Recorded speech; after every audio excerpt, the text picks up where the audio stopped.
Welcome to the live show. You know what time it is. It is your boy Genesis. This is called the Night Cap. Okay, the Night Cap. All right. With that being said, it is 10:45 p.m. and of course today's date is the 29th of April 2025. We are back for another episode. Hmm. We are back for another episode. All right. As we all know, today marks Trump's first 100 days. Trump celebrated Trump celebrated his first 100 days in office. So, how are you guys hoping and how are you guys faring during this first 100 days? Are you guys doing good? Do you guys think he's doing what he's supposed to be doing for his first 100 days? I would say yes. He's been negotiating deals. He's been trying to bring back manufacturing to the United States. It's not going to be easy, of course, but um, he's been trying his best. You know, he's made President Xi of China realize that China could not keep on the bad trade deals they have with the United States, and also like stealing IPs and all that stuff from American small businesses. So he's been doing all he can for this past 100 days. However, the tariffs has been hurting small businesses. Small businesses has been hurt for sure because now they have to sort of kind of pay higher and also pass some of those costs to their consumers when they sell. So that has been a big issue for sure. And most people are like, you know what, this is bad for business. However, people who voted for Trump, people who are the MAGA base, they're like, you know what, we do not mind going through this season because we know this is supposed to happen. Okay. Because nobody had the balls to actually renegotiate the trade deals. Only Trump had the effort or the balls to actually say, you know what, I'm going to I am going to fight for the trade deals that America makes. So everybody's criticizing the tariffs. But Frank Luntz actually spoke with some Republican voters and they said, you know what? The market, which is the stock market, which a lot of people have been saying, well, the stock market is not doing good. Okay. So these people are like, you know what? It doesn't really matter because every now and then the stock market retrace itself. It's correct itself. So they're patient and they're saying, you know what? We're going to wait. We are going to wait and see what happens. But let me know what you guys think, though. Do you think he's been doing great for this past 100 days, or you think he could do better? I think Russia and Ukraine would be the biggest win if he could make that happen. That is going to be his biggest win. Hopefully, he can make it happen. But Trump approval ratings, they're saying it's sinking. We know it's capped because, of course, with CNN saying it's tanking. But let's see. They say it sinks to 41%, which is the lowest any president at 100-day mark in at least 70 years, according to CNN. We're joined now by Louisiana's Republican Senator John Kennedy. Senator, thanks so much for joining us. 100 days into President Trump's term, just 41% approve of the job he's doing in our new CNN poll, and just 37% approve of Republicans leading Congress. Are those serious warning signs for your party? I think, Wolf, that the American people have have been unhappy at least for 10 years. That's why President Trump was elected the first time. They weren't unhappy, or they weren't happy rather under President Biden, in part because of inflation, and their unhappiness continues. We'll see what happens over the next year. In terms of the president's first 100 days, it's hard to find the honey and the rock and the water and the stone in 100 days. But having said that, I think President Trump's done some things right in his first 100 days. He's secured the border. He's been very aggressive in abolishing racial quotas. He's deregulating the economy, getting rid of rules and regulations. He's changed the national conversation about the federal budget. He and Mr. Musk. Under President Biden, the conversation or the question was, who needs to pay more in taxes? Now, thanks to Trump and Musk, I think the question in Washington and elsewhere is what the hell happened to the money? The final point I would make, you may find a little strange, but it has to do with Europe. President Trump, as we all know, exists loudly. And his loud existence has awakened Europe with respect to its economy and its national defense, national security. We're seeing dramatic changes there, and I think it's possible that a decade from now, the Europeans, they may not say it, but they'll look back and actually thank Trump for awakening them from their economic and national security slumber.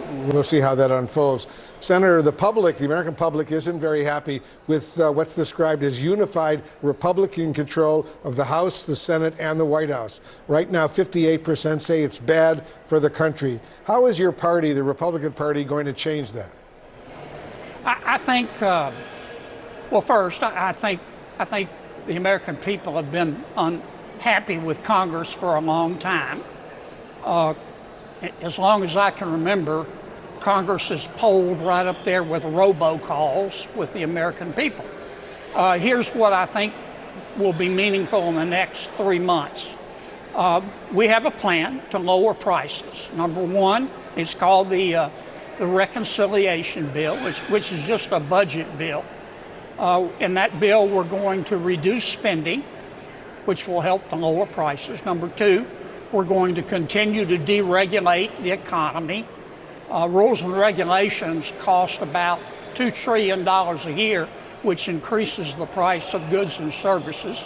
And number three, we're going to try to redesign the tax code so that it'll look like somebody designed it on purpose and increase wages at the same time so that people can tolerate these high prices. If we do that, I think the American people will recognize our progress. You talk about people tolerating these high prices. As you know, critics of President Trump's tariff strategy have said that this is a tax on Americans. Just 35% approve of President Trump's strategy. Do you buy the White House line that the chaos around the president's trade war is simply, quote, strategic uncertainty, or do you think that's just an excuse? I don't know, Pamela, I don't know. Here's what I think about tariffs. Tariffs represent an intervention by a government. It's a government intervening in the free exchange of goods and services. Now, it's not a newsflash that many foreign countries, including but not limited to China, have used tariffs and trade barriers for years to disadvantage the American worker and the American economy. President Trump decided to try to do something about it. He basically got up and said, I want everybody to say hello to my little friends. And he jacked up tariffs, American tariffs, and half the valley shook. But then a strange thing happened. I thought that other countries would bow up and we'd enter into a trade war. Instead, many other countries have said, no mas. They've said, okay, we want to lower our trade barriers, but you've got to lower yours, America. And I think that's a good thing. I think our goal here ought to be to lower trade barriers and tariffs on both sides.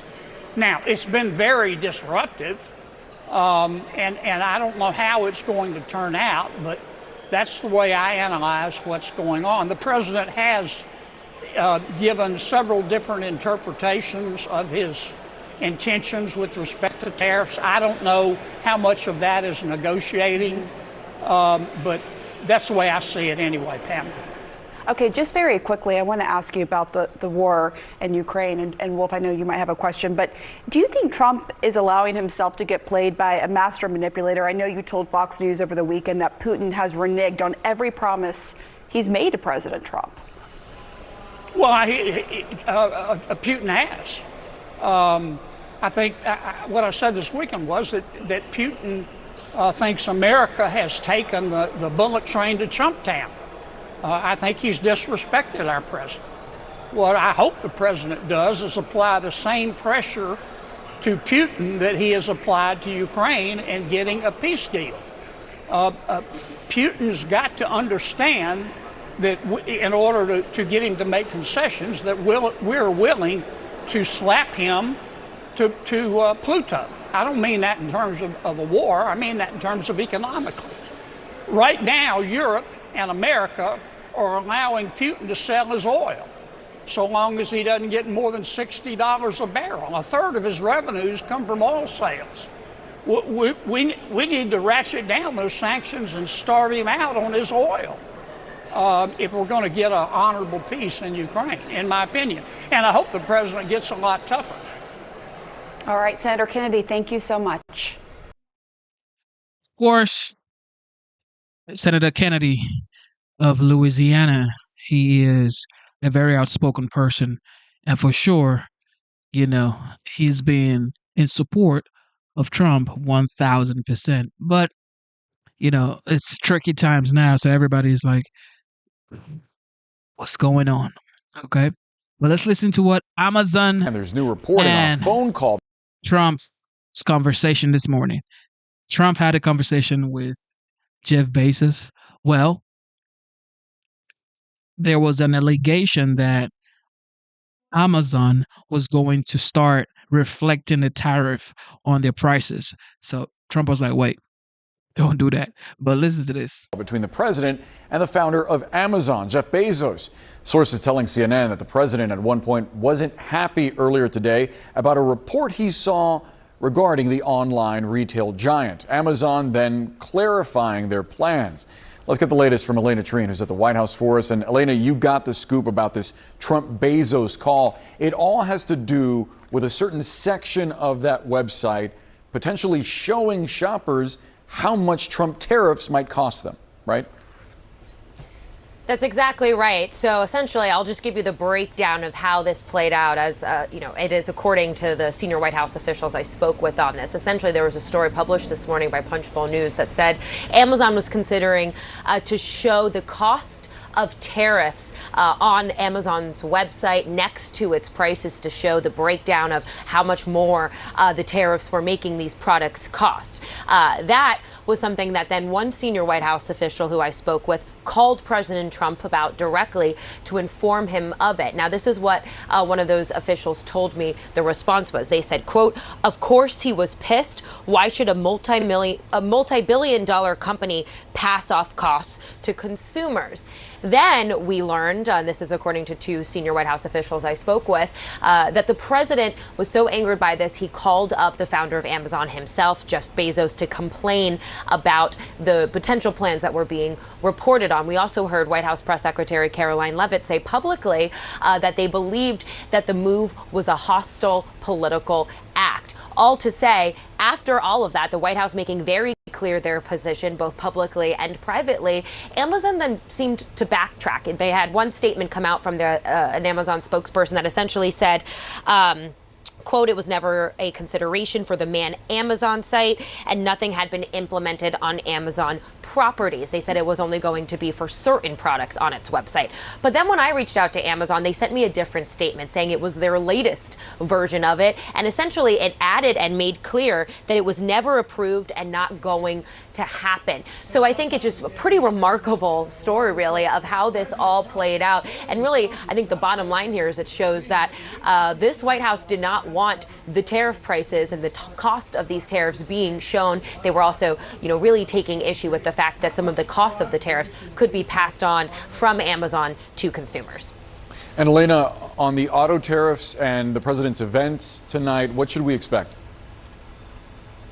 Yeah, look, this is something that we heard confirmed this morning from Treasury Secretary Scott Bessent. Essentially, the president is going to be signing a new executive order today. We're told he'll sign it on board Air Force One as he travels to Michigan for his rally to mark his first 100 days in office. And essentially, the order is going to ease some of the tariffs on automakers. Now, I was told in my conversations with White House officials that this came after the president had spoken on multiple occasions with different CEOs of the major automaker companies. And this is something as well we heard Scott Bessent said that they want to try and help these automakers. They want to encourage them and motivate them to bring manufacturing to the United States. And in order to do that, they might have to soften the impact of some of the tariffs that we're seeing the president roll out. Now, this executive order, some Commerce Department officials walked through some of the details with reporters. It's very wonky, but I want to give you kind of the 50,000-foot view, Boris. Essentially, the 25% tariff on imported cars still remains, and that's going to continue remain. There's also going to be a new tariff going into effect this week and another 25% tariff on parts, auto parts coming into the United States. However, this new order will give the ability for some of these automakers to get reimbursed for some of the 25% tariffs, but then also they really are looking at trying to prevent domestic-made cars in the United States from being tariffed in the same rate that auto cars would be tariffed, as well as the foreign parts of different tariffs, even in domestically produced cars. All of that to say, it's very complex, but it's clear what they're trying to do here. They're trying to ease the impact that some of these automakers are feeling, and really their bottom line goal is to encourage manufacturing in the United States. That's the bottom line with what they're trying to do here, and you are seeing the stock market respond kind of favorably to the news of this, Boris. Elena Treen live for us at a noisy White House. Sounds like a plane overhead. Elena, thank you so much. This Amazon White House spat over what Amazon is now saying was just this kind of idea that was being discussed to list tariff upcharges on some Amazon haul products. What do you think just about the idea of this, about letting consumers know what a tariff policy is costing? You can say what you want to say, okay? But for the past 4 years, we had a president who was falling off stairs, falling off stages, sleeping on the world stage. This man was literally sleeping on the world stage. Going into the Amazon rainforest to see the jaguars and some snakes. And now y'all want to talk about this is a pro-Trump channel. Yeah, this is a pro-Trump channel. Costing them. Well, it's a tough calculation for a giant retailer like Amazon, but if it's doable, it's a fantastic idea. The fact is that tariffs are taxes, and they are typically paid by American companies and consumers. Any bit of sunlight that we can shed on that tax would be a good thing, because typically tariffs are hidden. They're hidden in the supply chains. They're paid at the border. That's one reason why politicians like tariffs. They're a very seductive tool because consumers don't typically see them. So if we could shed some light on it, that'd be pretty great, but it's not an easy calc. There was a pretty important development that just happened. It continues to develop, but we saw a big shift right before we came on air. And this has to do with Amazon and President Trump and Jeff Bezos. What happened? Yeah, speaking of needing 7 hours to explain something. So Punchbowl News, our great friends and colleagues over at Punchbowl News broke the story this morning that one of the offshoot websites of Amazon was going to post the price differential based on tariffs on the website so consumers would see it. You've actually seen companies do this in the past with inflation prices, those things like that. Trump, according to our colleague Elena Treen, great reporting, picked up the phone and called Bezos, who he's gotten increasingly close with over the course of the last several months, was very upset about what happened. Now Amazon is saying that is not under consideration. It will not be implemented. They backed off. And I think there's a bigger picture here that's important to note. Trump has a level of authority and influence over the business community that he never had before now.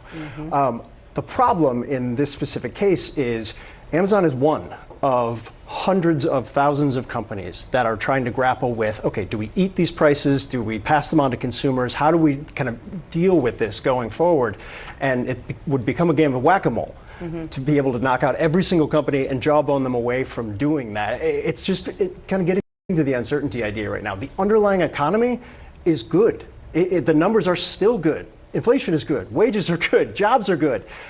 What everybody's looking forward to is what Amazon was trying to figure out when they were considering this proposal for one of their offshoot websites, which is things are about to potentially get really bad. And just the perception of that in a consumer-driven economy can lead to those things actually happening, whether they're going to or not. And what I think there's a difference between a mom and pop shop in Minnesota putting on their website the differential price and a multi-billionaire company that probably can afford to take the hit on tariffs to some extent without passing it on to the consumer. And it was that the politics of that gave the White House and Trump in that phone call to Bezos, I'm sure, a bit of a card to play. Even if Amazon has backed off, there are a lot of those small businesses across the country that are making it very clear that they're saying to their the people that buy their products, look, this stroller that you're about to buy, the cost of it is going to change from this much to this much if this goes into effect. I mean, you see it all the time, them posting on social media, making very transparent and clear the impact on their small business. So even if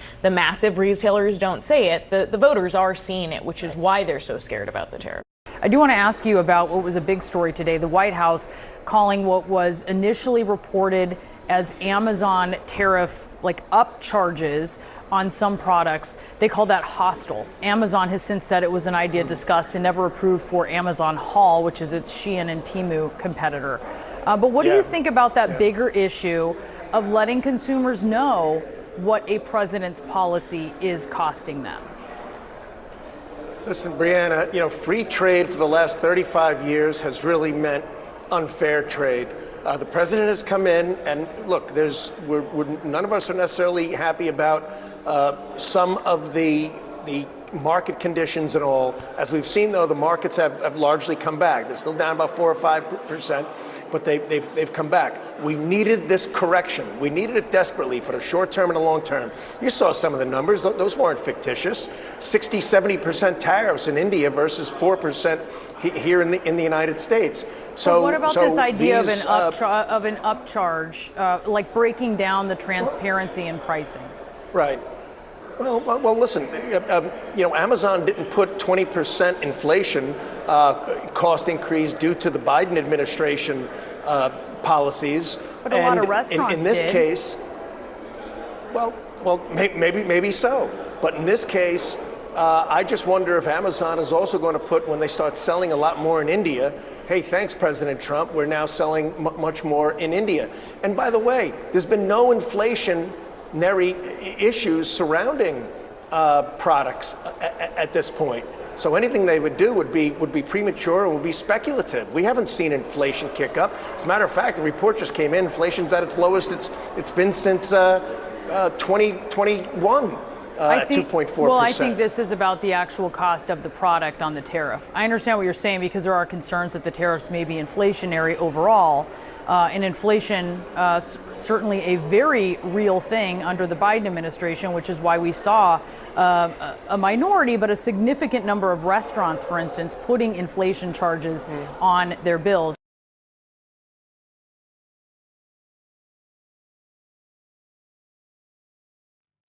Thank you for tuning in to the live show. You know what time it is. It is your boy Genesis. All right, more on the OG, the 45th, now the 47th President of the United States.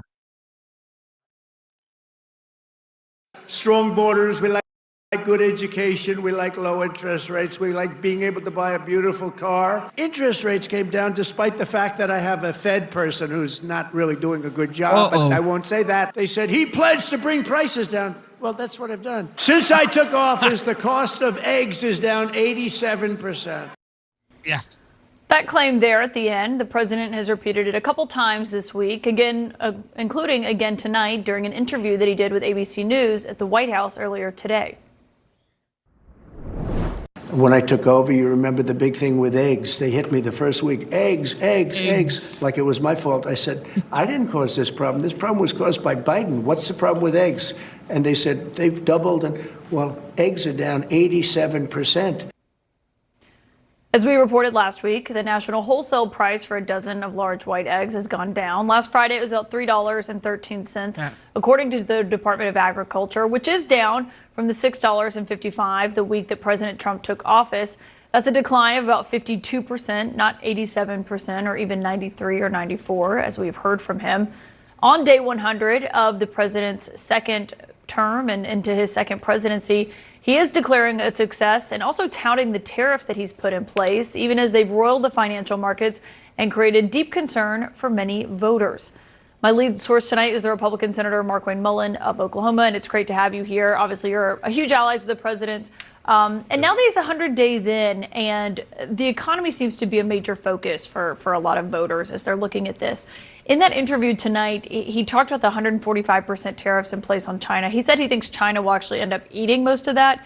Is that how you see it, though? Well, I do. I think China has to have us. If you start looking at the economy is strong. Caitlin, I know the voters are looking at it. You got to remember, underneath President Biden's 4 years in office, he averaged inflation at 4.95%, nearly 5%, at a high of 9.1%. Today, inflation is down to 2.4%. You start talking about optimism inside the economy. We have 229,000 jobs created. 459,000 jobs went from part-time to full-time. We have private investment of $2 trillion that have been pledged to invest in the United States in the first 100 days of the presidency. We have foreign investments of $3 trillion. That's $5 trillion invested in our economy just in the first 100 days. People like to see what is going on right now. You have gas prices down 22%.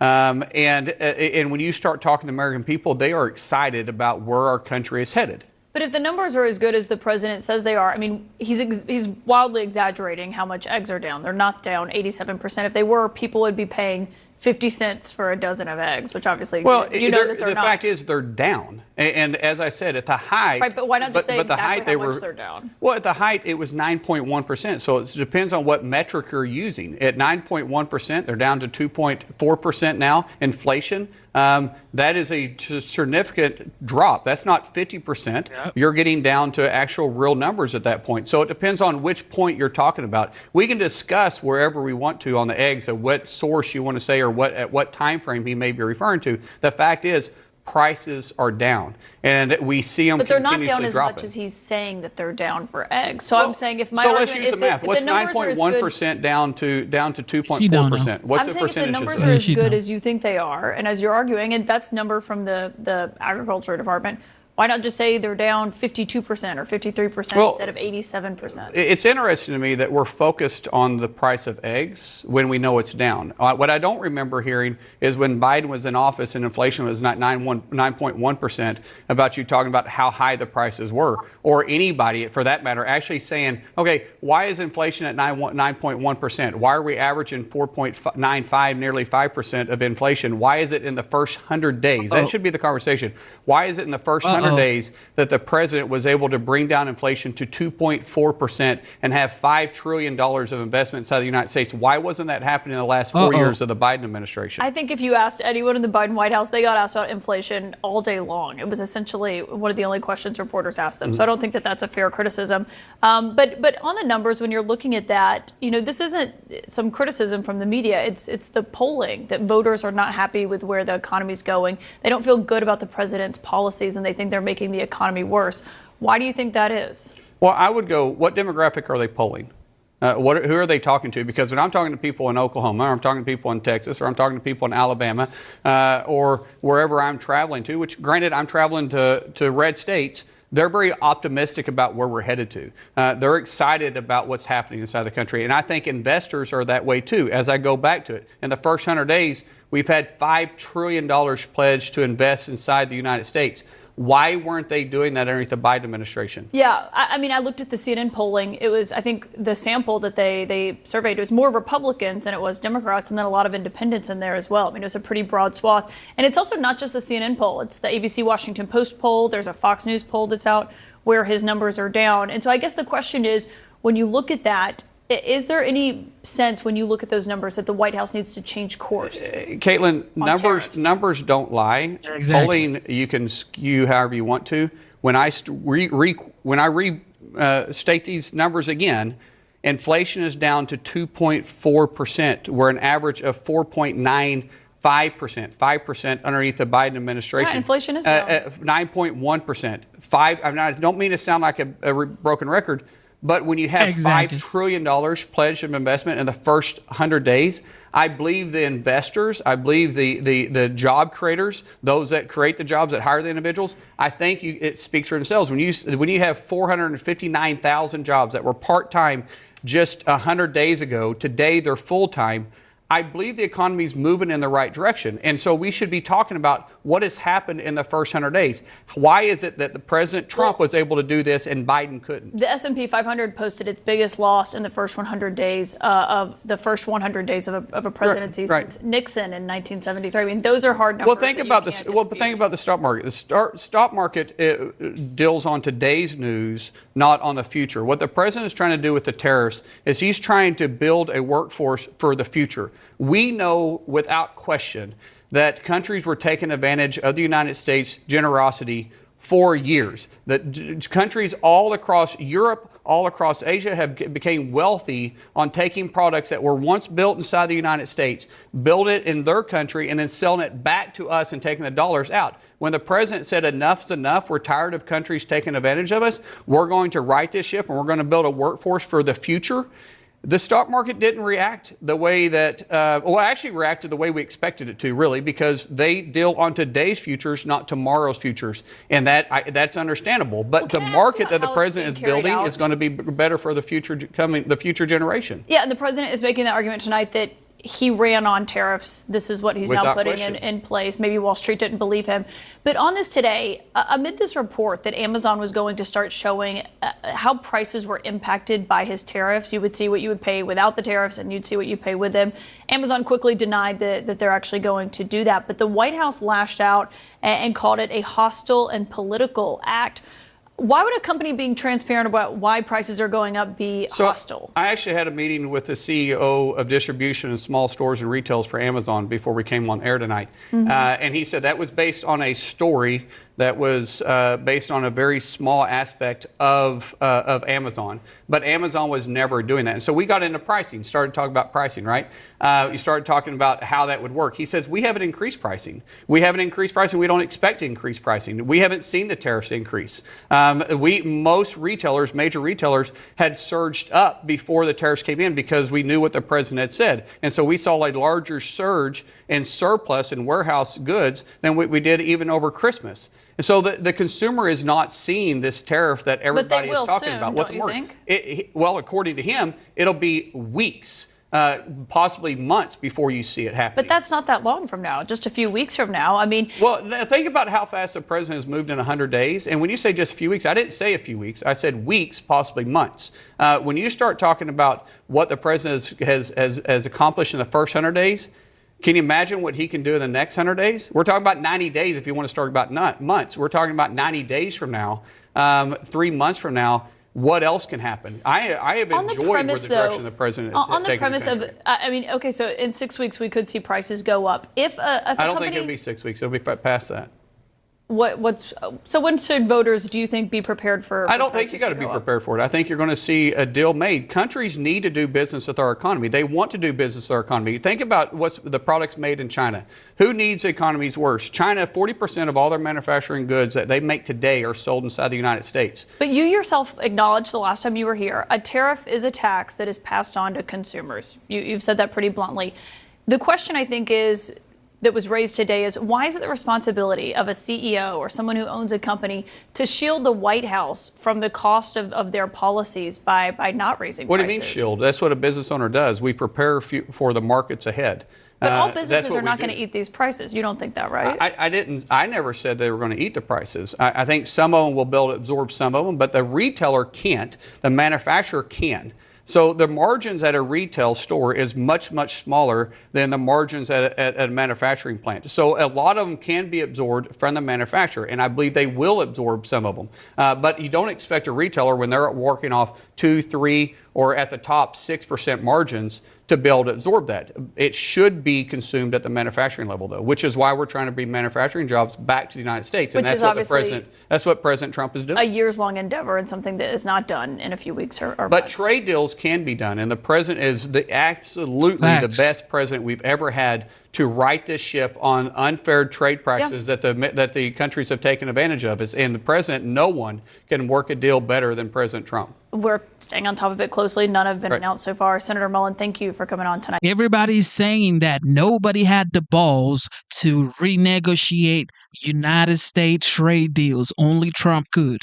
But now, of course, the leftists are talking. Here we go. Continue to monitor President Trump's first 100 days rally in Warren, Michigan. Our panel's back. Dana, look at what Speaker Mike Johnson tweeted earlier today. It says, "America's back." Very celebratory image, all caps, celebrating the first 100 days.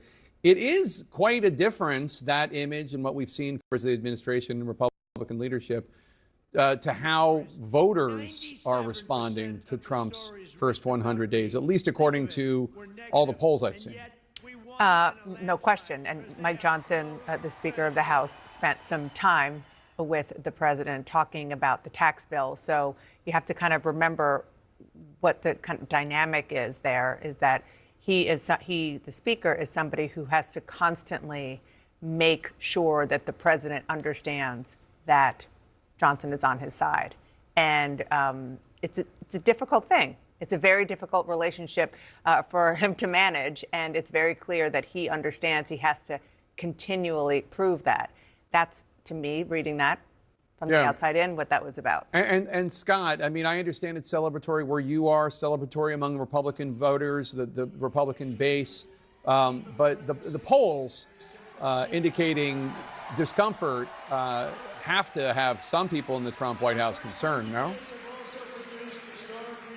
Well, I think they're watching them and paying attention to it, but they also know there's more work to do. I mean, they're going to roll out some more announcements on trade deals. They've got more private investment announcements, as I understand it.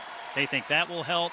But really, what I am picking up from these guys here is that over the next several weeks, the pressure on Congress to pass the reconciliation bill, the big, beautiful bill, as he's been talking about, that's where the real focus is, because they think if they can lay down a marker on taxes and energy and all the other changes they want to make, they're going to be able to paint their opponents, the Democrats, as obstructionists and people who want to raise your taxes and so on and so forth. So that's the battle to come, and they think if they win that battle, they're going to see a boost out of it.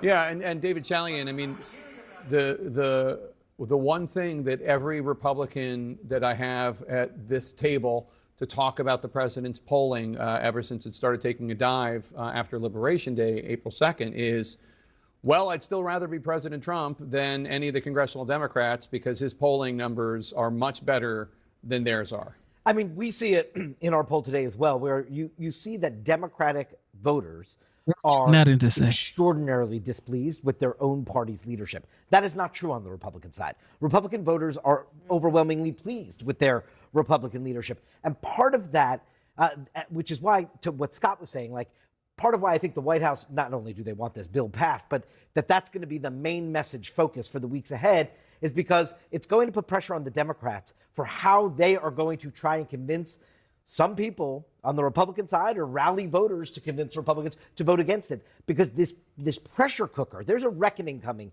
inside the Democratic Party. It's not just a binary choice, Jake, we're seeing these polls. It is true that Donald Trump is bleeding support with independents, that his numbers are at a historic low at the 100-day mark. But that the Democrats are not benefiting from that right now. And the pressure is going to be on them because their party members want to see their elected leaders actually do something to stop Trump's advancement. And this tax bill is going to be a very key example of a moment where they are going to try to do that. Alyssa, why do you think that Democrats have not been able to benefit at all from the independent support and other support that Trump is losing? Why have they not been able to step up and gain any of it? Do you think it's the pall Bad of the Biden policies. administration, Bad policies. the gaslighting about the President Biden's acuity? What do you think it is? All of the above. I think Democrats lost a lot of faith with the American public in just defending Joe Biden at every cost. They're also effectively leaderless right now, and I think they're struggling to find a message. You'll see in They got polling that AOC. people think the They leader got is anyone AOC. from AOC to Kamala AOC, Harris yep. to Bernie Sanders. Well, that's not exactly a clear leader of the party, and it's certainly neither of the two congressional leaders. And then you've got folks on the campaign trail talking about fighting the oligarchy. With due respect, no one sits around the table when they're thinking about how they're going to pay that next bill and talks about the oligarchy. For all of Donald Trump's flaws, he's remarkably good at honing a very simple, direct message that resonates people. Build the wall, bring down costs for Americans. That's what Democrats need to get back to. They need to get to what is their agenda that is not just anti-Trump, but what are they going to do to make the lives of Americans better day to day? And I haven't seen someone emerge capable of doing that quite yet. Here is President Trump talking to Terry Moran of ABC News. Ask one question about Defense Secretary Pete Hegseth. There's a lot of turmoil at the Pentagon right now. There's the signal chat with his wife on it where he's discussing that attack in Yemen. There's another signal chat discussing the attack on Yemen. There's a reporter accidentally involved. You said the other day that you had a talk with the secretary.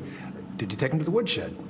I had a talk with him, and whatever I said, I probably wouldn't be inclined to tell you. But we had a good talk. He's a talented guy. He's young, he's smart, highly educated. And I think he's going to be a very good hopefully a great defense secretary, but he'll be a very good defense secretary. You have 100% confidence in I don't Pete have Hegseth. 100% confidence in anything. Okay, anything. Do I have 100%? It's a stupid question. Look, it's a pretty important position. I have no. No, You don't no, have no. 100%. Only a liar would say I have 100% confidence. I don't have 100% confidence that we're going to finish this interview. We will. Our panel's back. And Scott, you just saw Secretary of Defense Hegseth on the trip to Michigan on Air Force One with President Trump. Did you get any feeling about their interactions at all? I did, actually. And what I saw was Donald Trump has a lot of confidence in Pete Hegseth. I saw a commander-in-chief who's standing behind his Secretary of Defense. And we went over before this rally to Selfridge Air Force Base here, where President Trump made an announcement about saving that base and putting new fighter jets there. And he had Pete Hegseth on the trip and brought him up to the podium and let him say a few words. My observation was it was a big vote of confidence in Pete Hegseth coming out of some of these issues we've been discussing. So my observations today is Pete Hegseth is in good stead with the Commander-in-Chief, Donald Trump. David Chalian, It looks so. Be that as it may, Pete Hegseth has had the two biggest mess-ups of any member of the Trump administration so far. One, Signalgate, and two, the second Signalgate. Yes, Signalgate 1 and 2.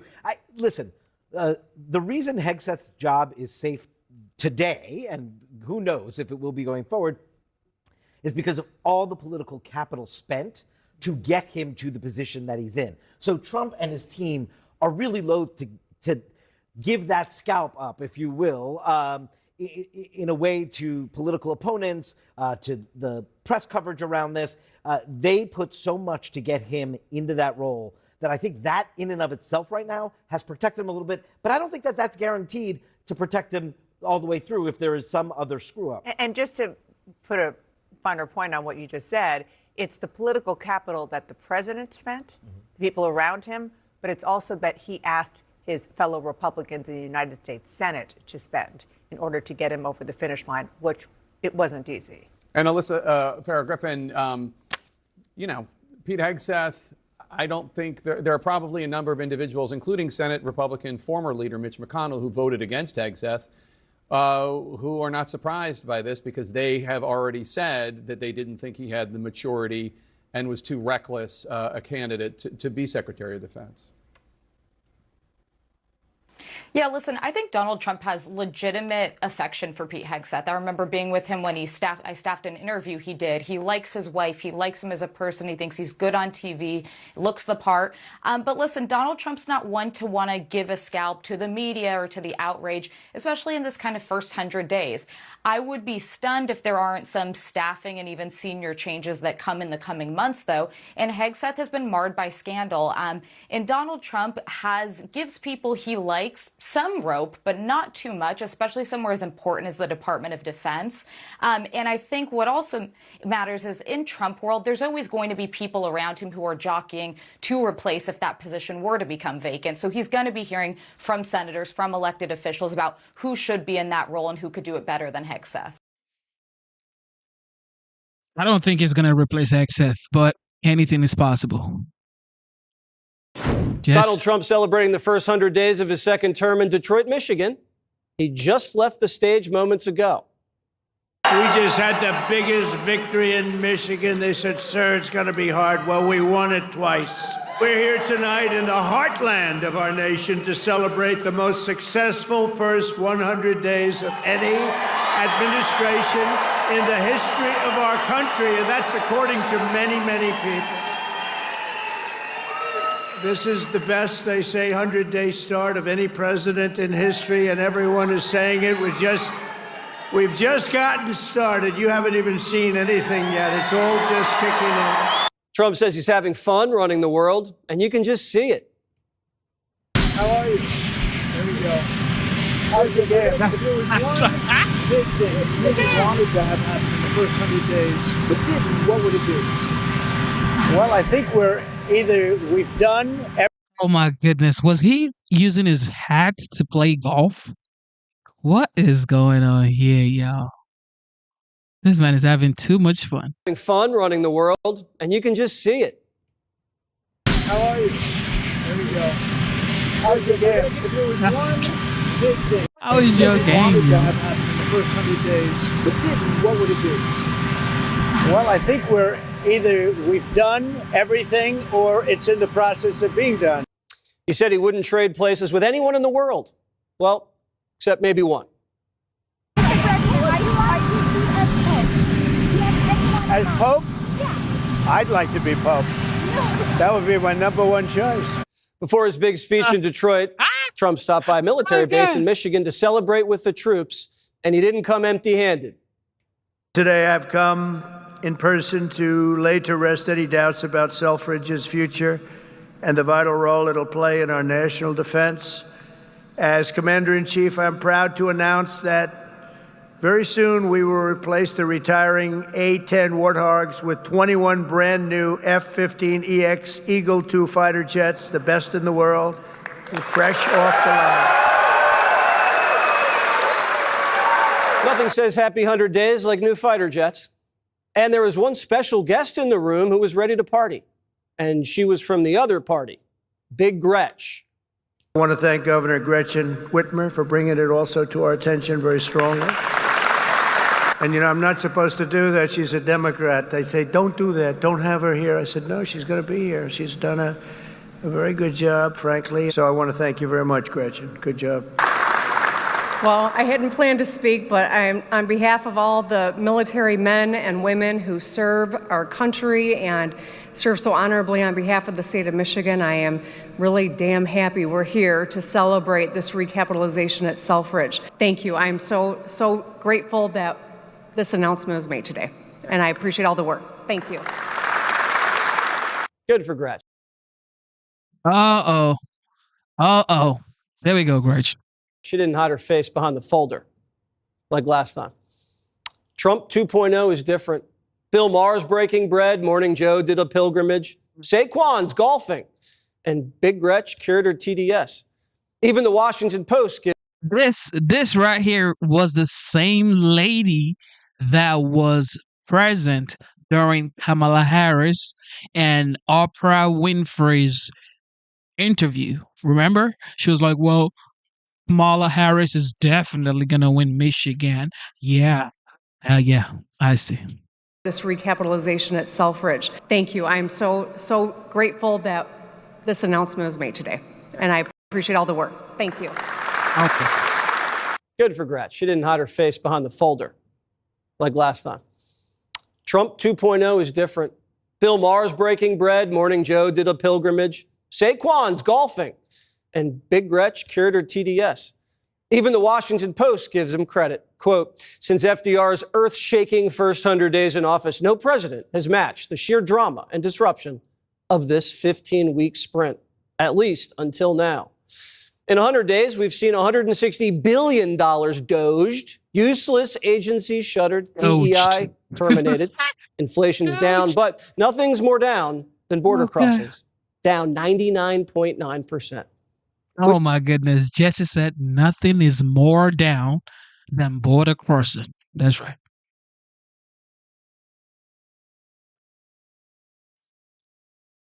One thing that you think President Trump and his team have done? Secured that border. Our border. The border. Immigration law, baby. After complaining about the bad hombre mugshots on the White House lawn, MSNBC is being forced into the field to talk to people, and the people say Trump's killing it. I am totally excited. Everybody I know is excited. My biggest issue is the border, and he's killing it. Well, absolutely, everybody that's here illegally should go. I'm not one of these that, oh, the poor person. No, they need to go. There's so much action on illegal immigration, Democrats can't deny it. Here's Stephen A. The fact that Trump rolled up in there and cleaned this stuff up, prioritizing border control, definitely is going to be perceived as a plus, whether Democrats and others like it or not. Border Patrol has been outstanding. The economy, the nation's other top priority, still unfinished business. On the plus side, American industry is making a comeback. We're taking back our country from a sick political class that got rich selling America out and bleeding America dry. After decades of politicians who destroyed Detroit to build up Beijing, you finally have a champion for workers in the White House, and instead of putting China first, I'm putting Michigan first, and I'm putting America first. Manufacturing jobs are back, and $5 trillion private money is being invested in American steel, energy, tech, pharma, autos, and AI. But the market took a little bit of a hit on the trade war. The president said we had to take our medicine and wait for the tax and regulation cuts to get on track this summer. Hopefully that'll steady the ship. The president's confident that it will. The media are panicking. It's officially been 100 days of Donald Trump. Oh, God. I'm so tired. It's aging this nation in Tom Hanks' Castaway years. Tonight we're kicking off a week-long coverage of Donald Trump's first 100. Let's call them days. Overseas, the Panama Canal's been secured. The Houthi rebels are under fire, and Greenland's on the menu. The Ukraine war is still raging, and Trump's growing a little frustrated with Putin. So the next 100 days are all about deals. I think what we've really done here is deals. We've worked on deals. There's a peace deal, there's a trade deal, there's a tax deal, and the first 100 days has set the table, and I think the next 100 days we're going to see the fruition of all those. Insiders say Trump's in his disruption phase right now. Former House Speaker Newt Gingrich says, I believe he has from now to about January 1st to be very disruptive. After that, Trump needs to be stabilizing, pulling together, and explaining. I agree. Voters say it's not that scary compared to the last 4 years. No, it's not. Are you prepared to pay higher prices for goods? I've been paying higher prices, sweetie. Exactly. When people say, are you ready to start paying higher prices for goods? The last 4 years, we saw gas go up like no other. Okay? You saw how much inflation went up. Interest rate, mortgage rate went bonkers. Okay, so nobody should say, "Well, are you ready for prices to start going up?" Prices being up, yo. I haven't gotten off this. My groceries have doubled. My gas has doubled. No, I'm already used to it. No one said it would be easy. Trump's taking on issues that his predecessors never tackled and let fester. Trade, border, war. Trump's not running for re-election, we think. So this isn't about politics. It's about putting America in a strong position to thrive in the 21st century. You said, quote, hang tough. Yeah. It won't be easy. You said that to the American people. Is that what Americans should expect, some hard times? I've said that during my tariffs? campaign. Look, we won a campaign by a lot. We won all 7 swing states. We won the popular vote by a lot. I said, you're going to have a transition period. We've been ripped off by every country all over the world. They're laughing at us. They thought we were stupid people, and we were. And I said, that's not going to happen. We're not going to let that happen. Hard times are ahead? I don't think so. I think great times are ahead. Look, since I came in, gasoline is down, groceries are down, egg prices are down. The American people voted for complete upheaval in Washington. And if anything, Trump delivered that. Sometimes you have to demolish a building before rebuilding it into a skyscraper. How fast and how effective Trump can rebuild what he's demolished will determine his legacy. But Democrats, if they take back power in 2 years, they won't let him. They just filed articles of impeachment. Some guy that I'd never heard of. John James, is he a congressman, this guy? He said, ladies and gentlemen, I am going to start the impeachment of Donald Trump. What the hell did I do? Here we go again. They want to impeach me. This lunatic. Actually, I had the television way down, and I said to our great First Lady, listen, did I just hear I was being impeached again? We're getting good at this, though. And then you have the other one that's always with the cane. He's always impeaching, and he raises his cane. So far, Trump's support from Republicans, rock solid. His voters are along for the ride, and they're loving it. I think the first 100 days has been a breath of fresh air. I think that everybody's been waiting for change, no matter what party you are. Right. I feel that the change is undeniable. And so this is the first 100 days. I can't wait to see what the first 1,000 days. Click here to subscribe to the Fox News YouTube. Oh my goodness. Did you guys hear about the Spain and Portugal blackout because they had renewable energy? Hoo-wee. This is just out of this world, man. This is out of this world. Thank you for tuning into the live show. You know what time it is. It is your boy Genesis.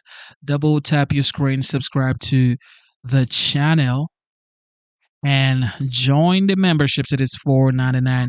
With that being said, the OG, the 45th, and the 47th had a rally today in Michigan.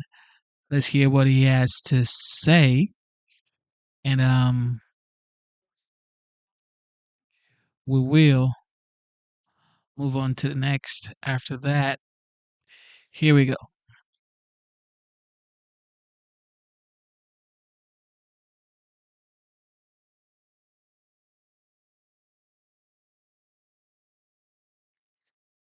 All right.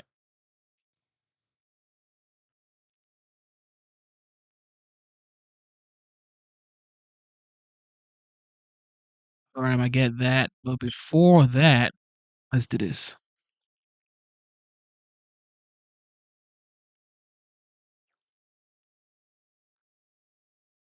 Days of history is in the books. 100 days of political shock and awe. President Trump fulfilling his campaign promises, implementing the Make America Great Again agenda at a record pace, all while battling the Washington, D.C. establishment, the institutionalists, better known as the swamp, the legacy media mob at the same time, pathetic Democrats, that party, every step of the way. And tonight, the president was in Michigan for a massive rally commemorating the start of what he's calling a new golden age for America and for all Americans. Take a look. We're here tonight in the heartland of our nation to celebrate the most successful first 100 days of any administration in the history of our country. And week by week, we're ending illegal immigration. We're taking back our jobs and protecting our great American auto workers and all of our workers, frankly. We're ending the inflation nightmare, the worst that we've had probably in the history of our country, getting woke lunacy and transgender insanity the hell out of our government. We're stopping the indoctrination of our children, slashing billions and billions of dollars of waste, fraud, and abuse. And above all, we're saving the American dream. We're making America great again, and it's happening fast, too. What the world has witnessed in the past 14 weeks is a revolution of common sense. That's all it is, really. We're conservative. You're conservative, you're liberal, whatever the hell. You know what it's all about? It's about common sense when you think about it. We're for common sense. We've set all-time records for the lowest number of illegal border crossings ever recorded. Think of that, ever recorded. I'm proud to be the president for the workers and not the outsourcers, the president who stands up for Main Street, not Wall Street. Our golden age has only just begun. We are one people, one family, and one glorious nation under God. We will never give in. We will never give up. We will never back down. We will never, ever surrender. We will fight, fight, fight, and we will win, win, win. All right, let's be clear. We can spend all night doing something the state-run legacy media mob would never do, and that's list the actual accomplishments from Donald Trump's first 100 days. The president said it best. If Democrats had their way, America, as we know it, would be over. We'd be a third world hellhole. Open borders. That means more terrorists, more gang members, murderers, rapists, cartel members, and probably all likely on a path to citizenship. America would decline into default and bankruptcy, and since the Trump-hating legacy media mob will never bring you facts, we're going to highlight the sheer difference between Democrats and Donald Trump's historic 100-day record of success. Take a look at your screen. In just this short period of time, the president slashed a record number of regulations. He's making his middle-class tax cuts permanent. He declared a national energy emergency. No tax on tips, no tax on Social Security, no tax on overtime. By the way, that includes offshore drilling on the energy issue, drilling in the Gulf of America, where just this week the administration celebrated the first production from a major new venture just off the coast of Louisiana and Mississippi. President Trump has also pulled the United States from the job-killing, cost-ineffective, idiotic Paris Accords. He ended Biden's liquefied natural gas export ban. Now the cost of energy is down significantly. The cost of gas is down. Mortgage rates are going down. And to top it all off, Doge, that's right, those horrible people, they have already saved you, the American taxpayer, over $160 billion in waste, fraud, abuse, and corruption, and they are still counting. Meanwhile, 26 American hostages have been brought home. The Houthi rebels are getting pounded. Iran is getting squeezed financially, and they better make a deal or they will regret it. Peace between Russia and Ukraine is finally, at least it's within reach, and for once a real possibility. Not a single U.S. service member has been killed overseas. And by the way, Donald Trump is finally holding China accountable while negotiating better trade deals with every country in the world, while getting the U.S. out of the corrupt World Health Organization and slashing USAID. We could go on, and we still haven't even mentioned the border. Probably his greatest success in 100 days. Think about it. In less than 100 days, Donald Trump made good on his biggest campaign promise. Joe Biden, well, said it couldn't be done. He needed legislation. He was wrong, as usual. Under Trump, the border is not just secure, it is the most secure border in American history. Take a look at these numbers from the DHS. Daily border encounters are down a whopping 93%. Encounters with gotaways down 95%. The migrant crossings are down 99%. We went from 160,000 ICE encounters per month under Biden to around 7,000 under Trump, with almost zero released into the country. And meanwhile, the deportation numbers continue to grow. And according to ICE, they have deported over 65,000 illegal aliens in Trump's first 100 days. They've arrested another 66,000 illegals, most of which have criminal charges or convictions, including nearly 500 for murder, 1,300 for sex offenses, and 23 100 gang members. These dangerous offenders were roaming around your country thanks to Joe Biden, Kamala Harris, and Alejandro Mayorkas, and now they're getting deported.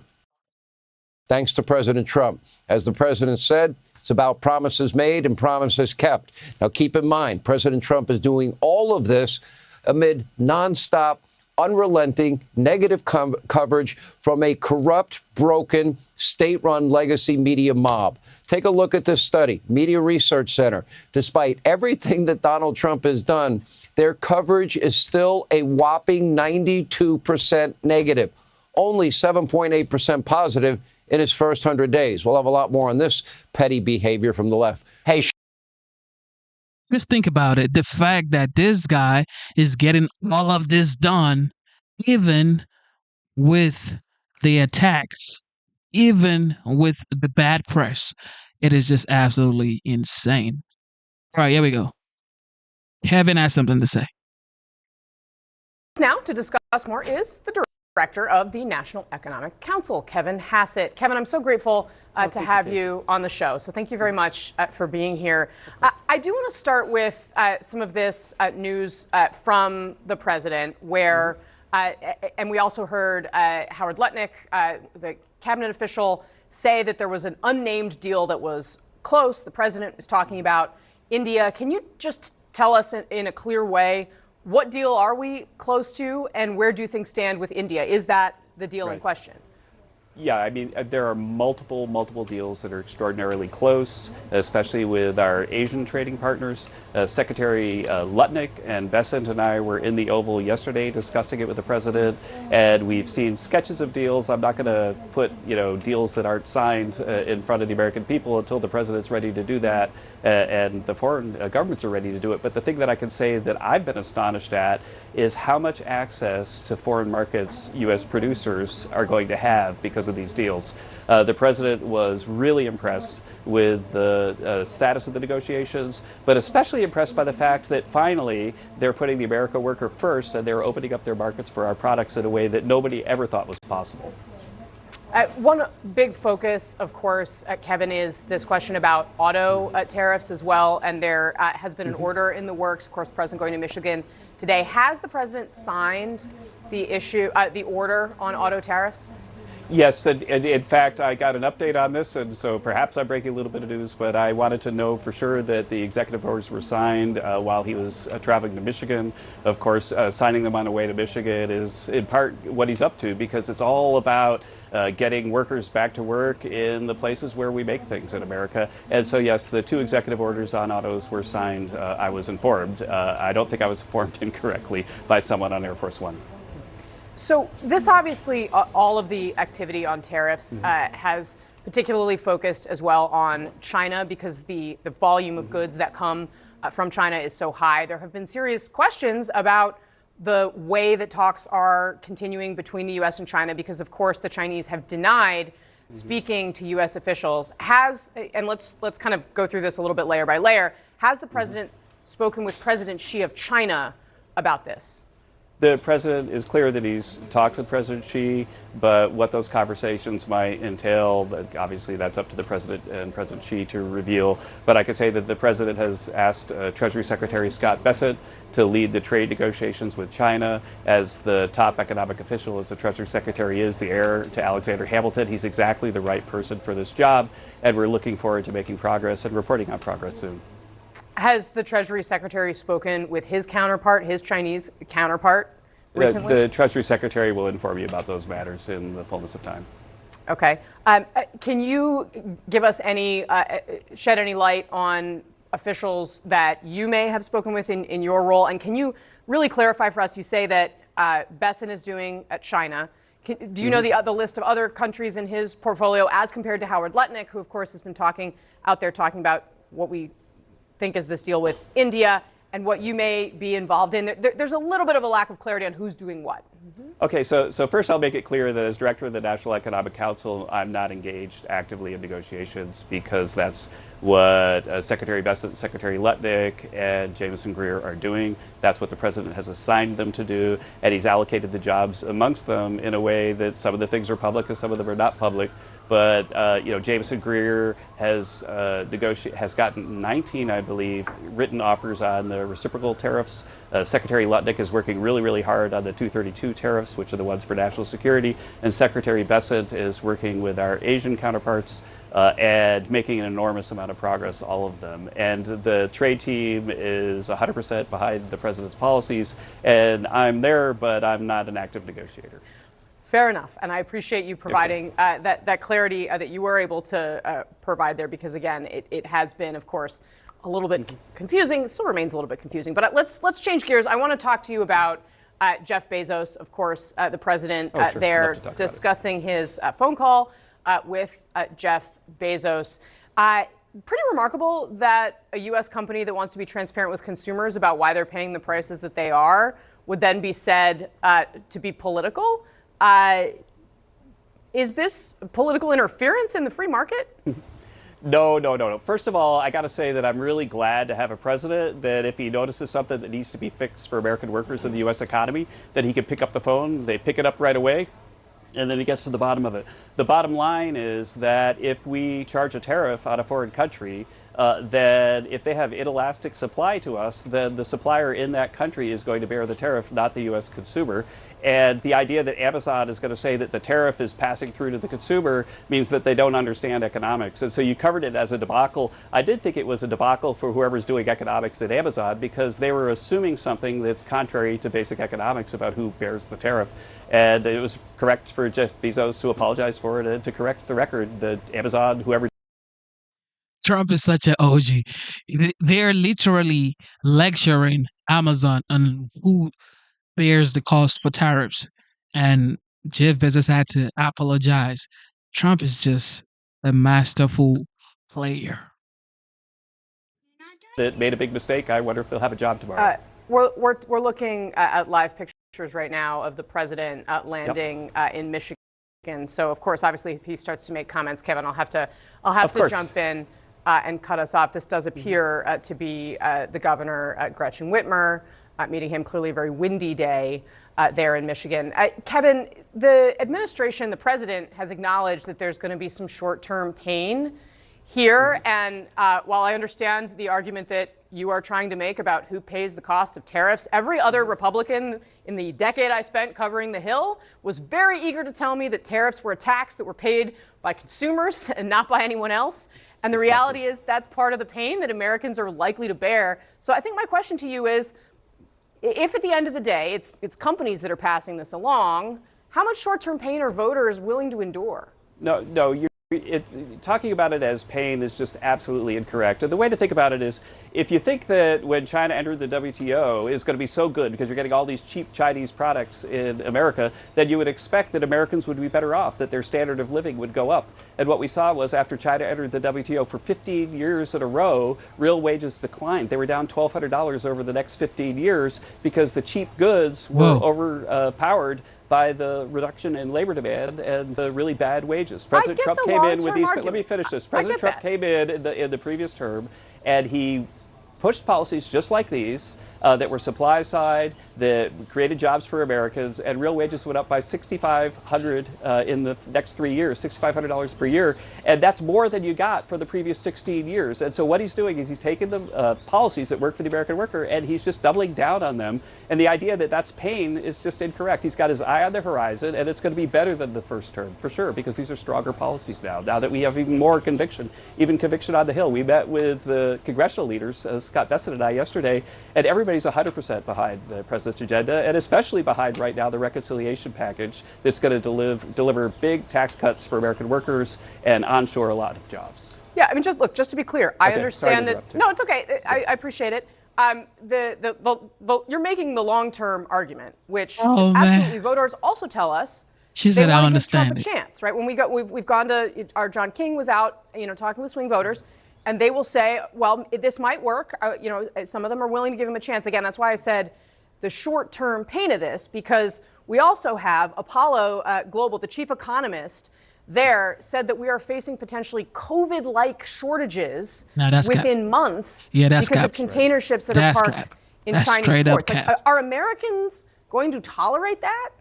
We are not seeing any evidence of COVID-like shortages. The bottom line is that we had a jobs report. The last jobs report that we had, we'll get the next one on Friday, was way above expectation because American employers are creating jobs in America again. If they create jobs in America, then Americans have wages in their pockets. And I don't think that Americans want to give President Trump a chance because they like the way he looks on TV, although I think he's great on TV. They're giving President Trump a chance because they know that his policies worked for them. They looked in their wallets and they voted for him, and they're looking in their wallets after President Biden's inflation. They're saying, wait, what happened? And President Trump's going in and he's going to fix the problem, and he's fixing it already. I don't think you need to talk about short-term pay. The last jobs report was fantastic. So before I let you go, you also mentioned, of course, the reconciliation bill, and which, of course, I am so glad for the people that Trump has doing his job for him. They are good spokesmen, very articulate, skillful communicator, especially Marco Rubio. But everybody's great. Nobody's like they don't know what they're doing. Everybody actually knows what they're doing, and this is it's like a breath of fresh air. Okay, from the last 4 years to what we have now, it is a breath of fresh air. We often shorthand it here for our viewers as Trump's agenda on the Hill. Some people call it the tax cut package. There has been a suggestion that some Republicans in Congress may be open to raising the top tax bracket rate, or rather allowing it to revert back to where it was before the old Trump tax cuts, to make that highest tax bracket rate higher than it is right now. Does the administration want Republicans on Capitol Hill to raise the top bracket rate? No, 100% not. President Trump has made it clear that he doesn't think that that should be on the table. So it's 100% not on the table to do that. But what is on the table, I could just say, because Secretary Besson and I, after meeting with the president, met with the majority leader, the Speaker of the House, and the rest of the team up there on the Hill, and it was astonishing, the agreement. And you would have to concur that it's astonishing this pace at which the tax bills are moving forward. Last time we didn't really get it until the fall, and here we are looking at maybe early summer, everything being passed. And that's really what President Trump has been able to accomplish this time, because everything is working so smoothly. You mentioned at the beginning, it was one thing I disagreed about, that you think what we've been doing is shocking. I don't think you should be shocked, because what we've been doing is exactly what President Trump promised he would do during the campaign, and now he's delivering for all of us. And that's just facts, okay? That is absolute facts. Everything he's doing right now, from the border to ending the war to tariffs, he said it during the campaign. Hello, that's why I voted. Michigan. Hello. We love you, Michigan. All right, here we go. We love you. We just had the biggest victory in Michigan. They said, sir, it's going to be hard. Well, all right, here we go. Ellie requested for this. So, of course, here we go, Ellie. This is for you. Won it twice.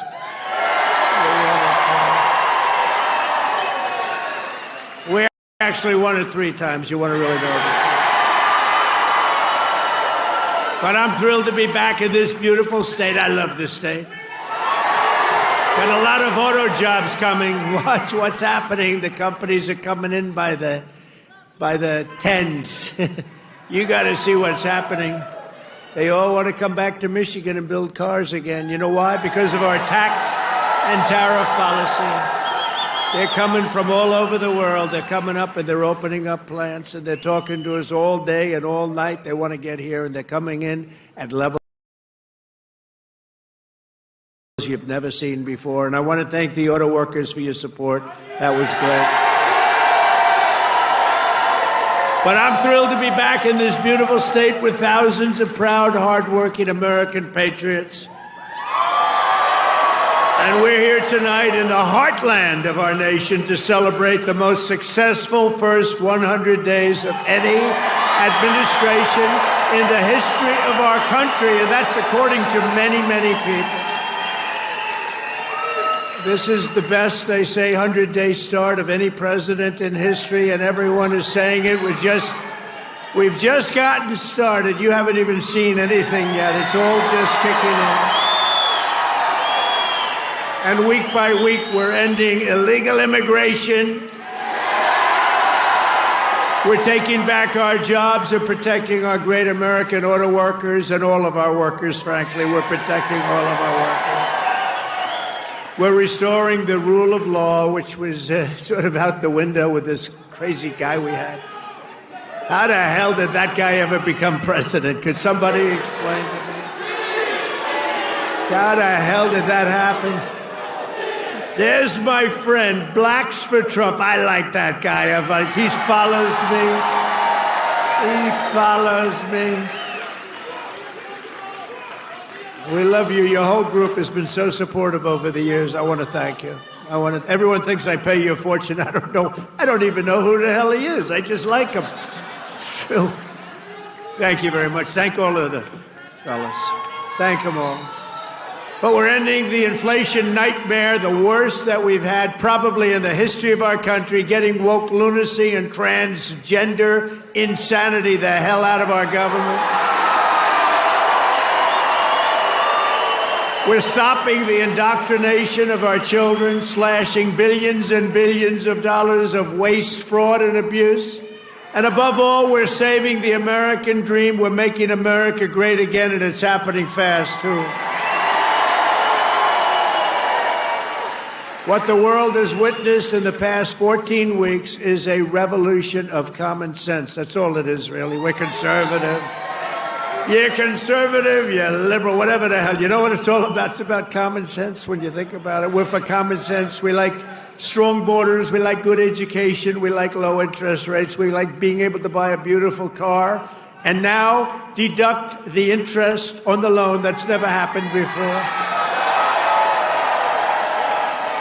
We want a strong military. We want low taxes. You know, the Democrats, they campaign on, we will raise your taxes. It's the first time. You know, I haven't been doing this that long, actually, compared to a lot of people. They've been doing it for a long time. They say, you became president. I can't get out of Congress, or some of them can't even get into Congress. But, you know, I haven't been doing it that long, but all my life I've been watching, and I've never heard people campaigning that they're going to raise taxes. It's always been, we will reduce your taxes, Democrat, Republican. Now they go, we're going to raise your taxes. If our bill doesn't pass, the Republicans, we have 100% just about Republican support, but it would be nice if we had just a couple of Democrats just to make sure, because, you know, every once in a while you have a grandstander Republican. We have some grandstanders. But every once in a while, not many, but remember who those grandstanders were and vote them the hell out of office, okay? Will you do that? Yeah. Oh, man. Vote them out of office. You know, they do it they're morally bound. You know what the answer is? If you don't get it, you're going to have the highest tax increase in history instead of the greatest tax cut in history. If the Democrats prevail on this bill, you get a 58% tax increase. Would you like that? Oh. These are the Democrats. But I've never seen all the years they campaign, we will raise your taxes. I say, this country has gone crazy. And today they did it again. Some guy that I'd never heard of. John James, is he a congressman, this guy? He said, ladies and gentlemen, I am going to start the impeachment of Donald Trump. What the hell did I do? Here we go again. They want to impeach me. What? This lunatic, he was up. Actually, I had the television way down, and I said to our great First Lady, listen, did I just hear I was being impeached again? We're getting good at this, though. No, they've gone totally crazy. These people, and you know what? They've totally lost their confidence, too. They can't even tell a lunatic like this dumb guy that said it. And then you have the other one that's always with the cane. He's always impeaching. He raises his cane. He always impeaches. But they have no control over those people. They have no control, and the reason is they've lost their confidence. They have no confidence anymore as a party. They have no candidates. And, you know, when they say that Bernie's probably the best they have. By the way, he's about 7 years older than me, more, 8 years older. One thing I got to give him credit, he's a lunatic, but he's still pretty sharp. And he's going around with AOC +3, you know, the +3 follow-up. They hang on for little bits. They hang on for nuggets. And they get crowds. They say, oh, our crowds are so much bigger than their crowds. Their crowds are small. If I ever had a crowd like their biggest crowd, they'd say it's over for Trump. He's lost the magic. But this is great, and all the people outside, we love you. We put screens up. We're taking back our country from a sick political class that got rich selling America out and bleeding America dry. We don't let that happen anymore. And we had 4 great years. We had the greatest economy in the history of our country. The stock market went up 88%. We did great. And we're going to do better now, because now we learned a little bit.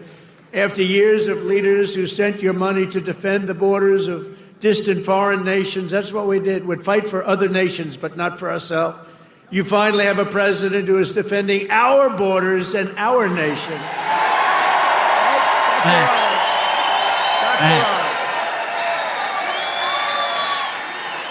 After decades of politicians who destroyed Detroit to build up Beijing, you finally have a champion for workers in the White House, and instead of putting China first, I'm putting Michigan first, and I'm putting America first.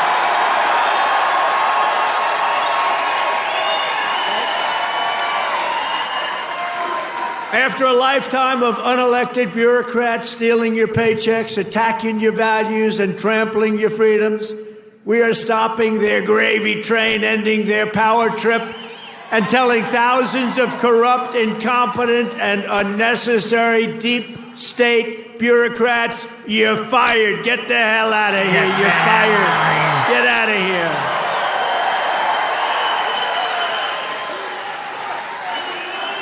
In 100 days, we have delivered the most profound change in Washington in nearly 100 years. I read an editorial today that this is the most consequential presidency in history. How about that? And it wasn't even by a group that would normally be supporting us. It was a group of people that I think they tend to be on the liberal side, but they said it's the most important election. The November 5th, it changed it all. You have to see, well, you hear some of these numbers, but that is the most consequential election that we've ever had in our country. And what a nice thing. I'm going to start again subscribing to that particular paper. Even if I don't read it much, I'm going to subscribe.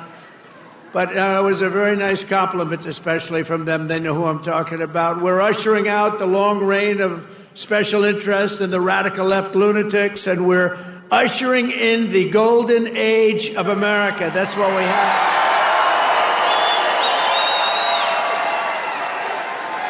Right? Front row Joe. Look at you, front row Joes. I miss you guys. I miss the campaign. You haven't changed. You've lost a couple of pounds. Oh, he's probably getting to one of those jabbers. You've lost a couple of pounds. You look good. And I have Mr. Wall here. This guy. How many rallies have you gone to? Like hundreds, and we love him here. The Wall. One day I'm going to get that suit and I'm going to wear it on stage.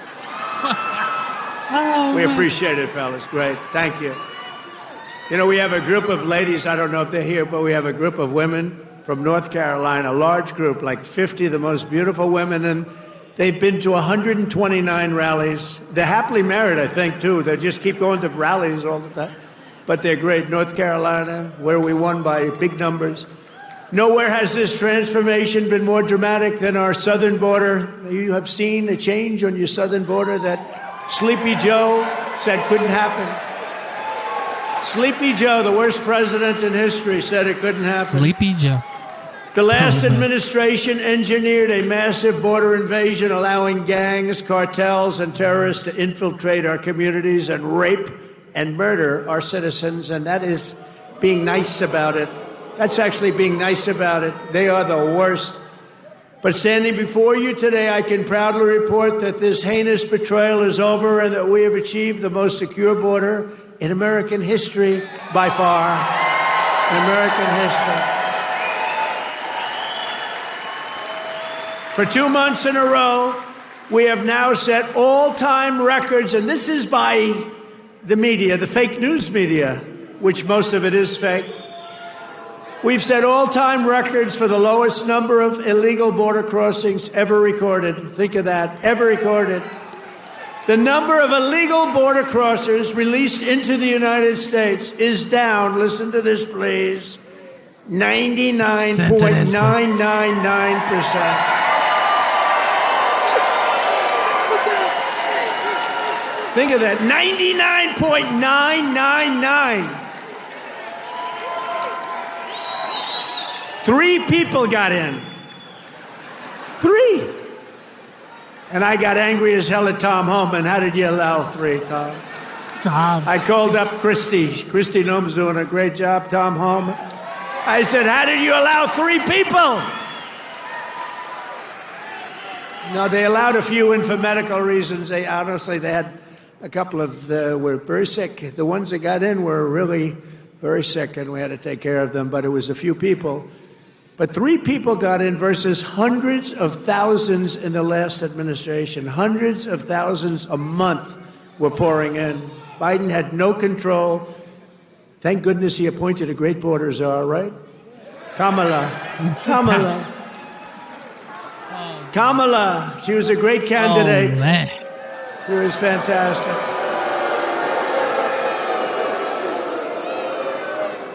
Joe Biden was down 35 points. The debate was not a good one for him. He said, if I didn't debate, I could have gone all the way. He was down 35 points, and they decided to replace him. Nothing ever happens like what happens to me. It never happens to anybody else. I had to beat 2 candidates. So he's down. This is like you're in a fight. Oh, Dana White, the UFC, you're in a fight, and you're just beating the guy so badly, and they say, let's put in another fighter. That's what happened. And I knew nothing about her. She was vice president, but nobody knew a damn thing about her. She had nothing to do with the border, even though she was appointed border czar. The great people, all of the great people, Paul and all of the border patrol people, they never spoke to her. They never heard about her. For 4 years, she never called. But there's never been such a difference in anything as the difference between the border today and the border what it was just 6 months ago. So I want to say congratulations, America. It's about time. If we had not won the 2024 election, does that sound good, right? We won the 24, all that work. The radical left Democrats would right now be importing the next 10 million invaders and giving amnesty to 30 or 40 million illegals, many of them criminals, many of them frankly, murderers and people of crime at the absolute highest level. Real bad people. It would only be a matter of years or months until America itself became a failed third world nation. That was happening to us. We were going to be a third world nation. I'll tell you what, if these guys won, if this group of radical lunatics, and by the way, Biden, we find out that whoever operated the auto pen was the real president, and Biden knew nothing about it. He had a group of radical left guys who were very smart, and a woman, a particular woman. Very, very smart people. These are not stupid people. These are sick people, but they're not stupid people. And they were very smart. What they're best at is cheating at election. They cheat on elections. That's their single greatest trait. They cheat like hell. And let me tell you, they tried to cheat on this election, but we made it too big to rig. Remember? Too big to rig. They tried. I watched those numbers. We had Elon with us. Elon is a smart guy. Elon was with us. Elon Musk. And I was sitting with Dana White and Elon Musk, and I'm watching the numbers in Pennsylvania, and we're winning so easily. Then all of a sudden it flatlined. And I said, I think they're cheating again. Look at this. What's going on? I think they're cheating again. And Elon looked at us. He goes, no, you're going to win. They just don't know it yet. And about 15 minutes later, we won, sort of crazy. I'll never forget. You're going to win. They just don't know it yet. But you know what? We made it too big to rig. It was too big. Starting on day one, I deployed the U.S. military to defend our country from the invasion of our border. I shut down all migrant flights. Do you remember when we're talking about people coming in, they're trying to deny it, okay? So people are flowing in. They say, no, I don't see any people. It's like, what's wrong? But then we saw airplanes going overhead. We said, what the hell are those airplanes doing? Big Boeing 757s were traveling right overhead, loaded up with people. I say, where the hell are those planes going? They were loaded up with migrants coming in illegally, flying in by plane, paid for by the U.S. government. I'll tell you, they are sick. Remember that day? That was the day we found out that not only do we have to defend it here, we have to defend it not only in the water, but we have to defend it in the air. The planes were going over us. I said, what the hell is that? I banned all welfare to illegals, and I signed an order that will end automatic citizenship for the children of illegal aliens. No citizenship. For years, Joe Biden and the media told us that stopping the flood of illegal immigration was absolutely impossible. He said it was impossible. He didn't know what the hell anybody was talking about. He said it was impossible, that the president had no power to stop what was needed in the form of legislation. He needed legislation. He had no power to get it. But it turned out that all we needed was a new president.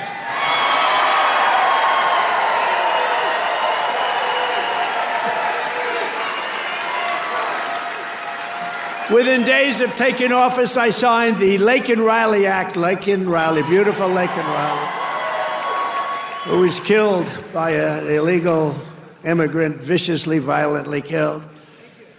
But I signed the Laken Riley Act to facilitate the expulsion of dangerous criminal aliens, and when necessary, we had to put them in jail. We couldn't take a chance that they'd come back in again. In recent weeks, ICE, who are great, these people are great, has arrested dozens of child rapists, along with murderers, kidnappers, drug traffickers, and thieves, and frankly, people from mental institutions. We've designated 6 murderous Mexican drug cartels as foreign terrorist organizations.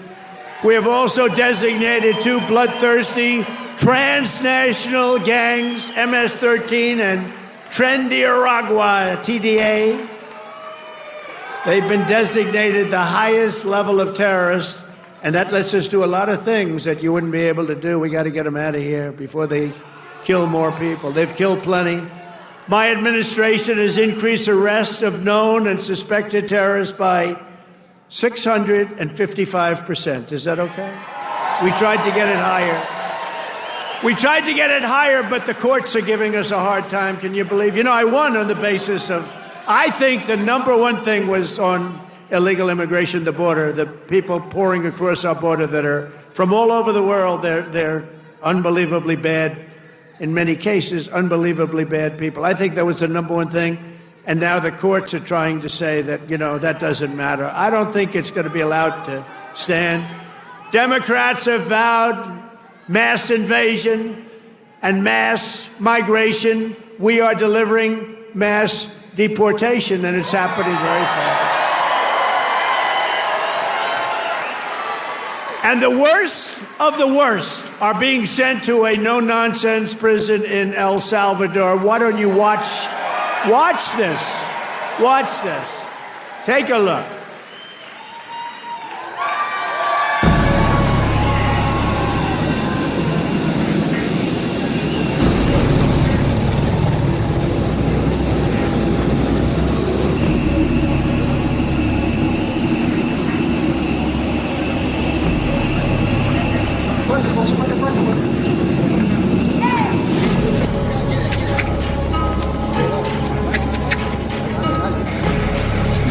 What?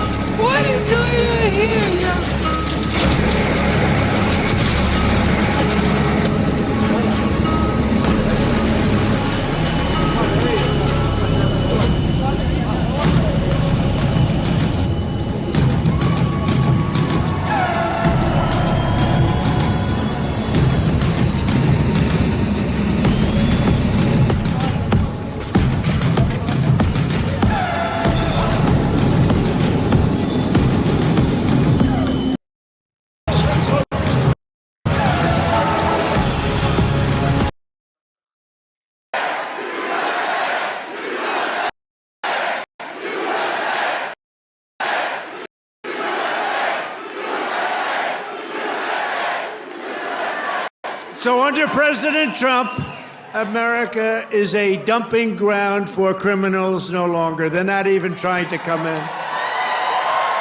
But while we're fighting to protect Americans, the radical left Democrats, who are so bad for this country, are fighting to protect TDA, you just saw that, and MS-13 criminals, and you don't even know which is worse, but they are the top of the line. For years, Democrat politicians did not raise one word of protest as American women and girls were raped and slaughtered by these monsters. They were raped and slaughtered by numbers that you don't even want to hear about. But the second we try to deport them, the radical Democrat Party is racing to the defense of some of the most violent savages on the face of the earth.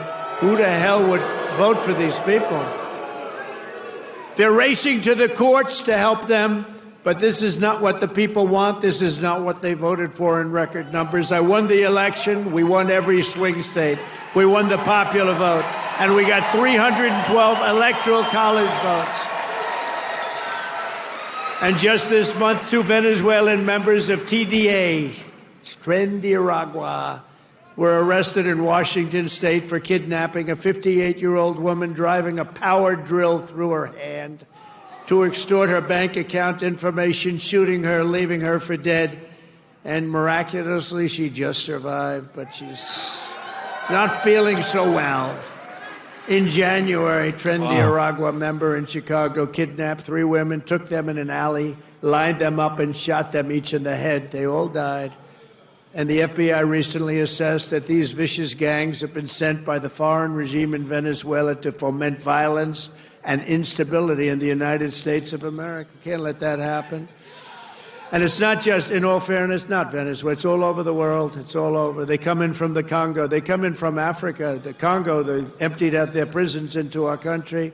But they come from Africa, Asia, South America. They come from all over bad parts of Europe. That's why we've invoked the Alien Enemies Act to expel every foreign terrorist from our soil as quickly as possible.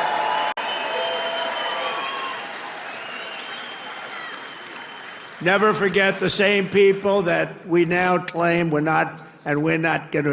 just not taking this crap anymore. We can't. They're claiming that we're not allowed to deport illegals, and they're the ones who orchestrated an 8-year campaign to jail their political opponents. Do you know what I mean? They want to jail. They want to jail. That's all they can do, jail their political opponents. What they did to people is a disgrace. And now they come after us. Why are you not nice to them? Why are you not nice to them? They tried to jail your president. They tried to jail. Except for the really courageousness of a few very good judges, you know, we could have been calling you from the other side of the bar saying, hey, fellows, how about a little protest? How about a little protest? But they cheered the assassination of CEOs, looted our cities, and destroyed our property.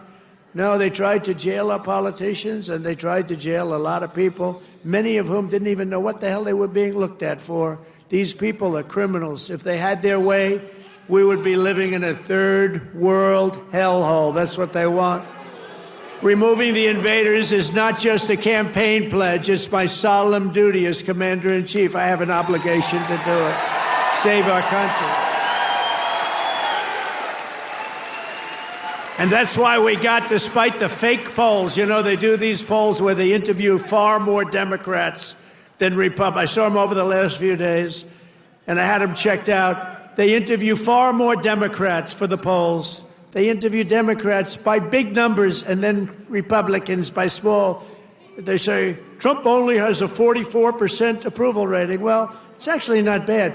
But when you figure that if it were a legit poll, it would be in the 60s or 70s. These people are a bunch of crooked people. No, they interview more Democrats than Republicans. In other words, they take the poll and they interview Democrats. They poll Democrats. And then they say, they try and depress it as much, just like they write bad stories. 97% of the stories written about me, think of it, were negative, and yet we won in a landslide because they have no credibility.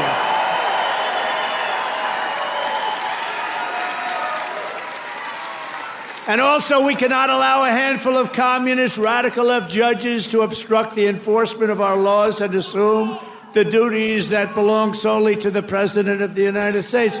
Judges are trying to take away the power given to the President to keep our country safe, and it's not a good thing. But I hope, for the sake of our country, that the Supreme Court is going to save this, because we have to do something. These people are just looking to destroy our country. Nothing will stop me in the mission to keep America safe again. It's very simple. Keep America safe again. And our first 100 days have also produced historic results in the battle to defeat Biden's inflation disaster and bring jobs and wealth back to America, and bring them back to Michigan, okay? We want to bring them back. As an example, since I took office, the cost of eggs is down 87%. Now, what? You remember a few weeks ago, before Thanksgiving, before we heard about it, I heard about it a long time ago. Before Thanksgiving, I heard about it.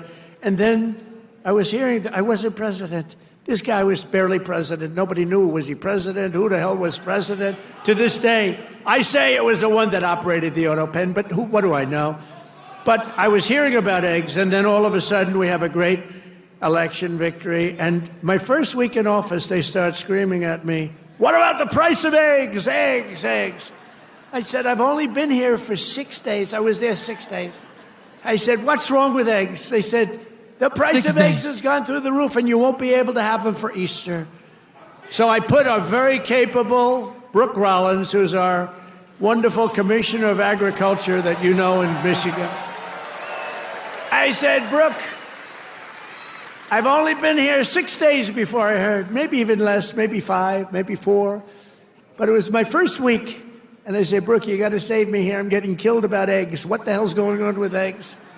She said, "Well, you can't get them. The price is through the roof. And it looks like we're going to have a real problem for Easter. You're not going to have eggs." I said, "Brooke, that doesn't sound politically viable to me. That doesn't sound good." Because nobody's going to believe me when you get out there that it's Sleepy Joe Biden's fault. So, Brooke, you got to get going, Brooke, please. And she did a great job. And you had so many eggs for Easter, and your price was down 87% from that point. Prices are coming way down. You know, the fake news doesn't say it. They said, he pledged. Now, I pledged safe borders. I pledged all sorts of things. But they said, he pledged to bring prices down. Well, that's what I've done. They're trying to say the prices have gone up. Your energy, your car, your gasoline, they have 3 states this week, a couple of days ago, that were $1.98 a gallon. So gasoline prices are down by a lot. Energy prices are down. Mortgage rates actually just went down. Prescription drug prices just saw their largest monthly decline ever recorded. How about that? Remember what you heard. Prescription drug prices just took the biggest plunge ever since they've recorded the prices, which have basically gone up, except for my 4 years. They did pretty well. But we got to know that system. The system is a bad system. But they just took the biggest dive ever in the history of prescription drug prices. Think of that. That's a big thing. I got to say it again and again, because they will never tell you that. The fake news will never tell you that. Grocery prices have gone down. Everything's gone down. And yet I saw this person on MSDNC, which I think is probably even worse than CNN. It's probably worse. Probably worse than CNN. But I saw this horrible, horrible anchor. How these people get jobs. I wouldn't hire them to do the most menial of chores. But I saw this person. He campaigned on bringing prices down. Every price has gone down. What am I going to do? I mean, think of it. Gasoline was almost $4 not so long ago. And now, Mike, we just hit $1.98 in a lot of states. Think of it. And they're saying, and you know what? And inflation is basically down. And interest rates came down despite the fact that I have a Fed person who's not really doing a good job. But I won't say that. I want to be very nice. I want to be very nice and respectful to the Fed. You're not supposed to criticize the Fed. You're supposed to let him do his own thing. But I know much more than he does about interest rates, believe me. No. Core inflation has reached the lowest rate in 4 years. And last month, we had the largest drop in consumer prices since the pandemic. This is all done in 100 days. Think of that. This is all done in 100 days. But when you watch the fake news, you see fake polls. Check the couch. Again, they poll more Democrats than Republicans. Democrats aren't going to say, I'm going to vote for Trump. And we still got 45, 44%. But on the legitimate polls, I think we're in the 60s. I think we're in the 60s or 70s or something. In 3 months, we have created 350,000 jobs. Think of that. For the first time in recent memory, job gains for native-born Americans now exceed job gains for foreign workers. This is for the first time, and nobody even knows when, Americans now are doing better than foreign workers. How about that? I mean, that's okay. I want everyone to do well, but that's okay. And to curb inflation, we're cutting a record number of job-killing regulations. We beat in the 4-year first administration, which was a tremendous success. We cut more regulations than any president in history, including 2-term presidents, including Roosevelt, who was more than a 2-term president. We cut more regulations than any president in history in 1 term, and now our 2nd term. And, I don't know why. It was so important to win because they used to say, the fake news, to be a great president, you have to serve 2 terms. So now we're going to serve 2 terms. Now they've taken that one. Cross. Right? Right? Okay, so I just wanted to bring this up. Okay, so here is the egg we got from the White House. You can see the White House pressed on it. So this was for Easter White House egg roll. This is supposed to be Trump's printed signature. And this is the White House. But this isn't a real egg, though. So we didn't even get a real egg in a White House. But, yeah, I just brought that up. But, yeah, here we go. Dr. Ross, cross that one off. Cross that one off. No, they say it all the time. When I was out, they say, well, they go out through it.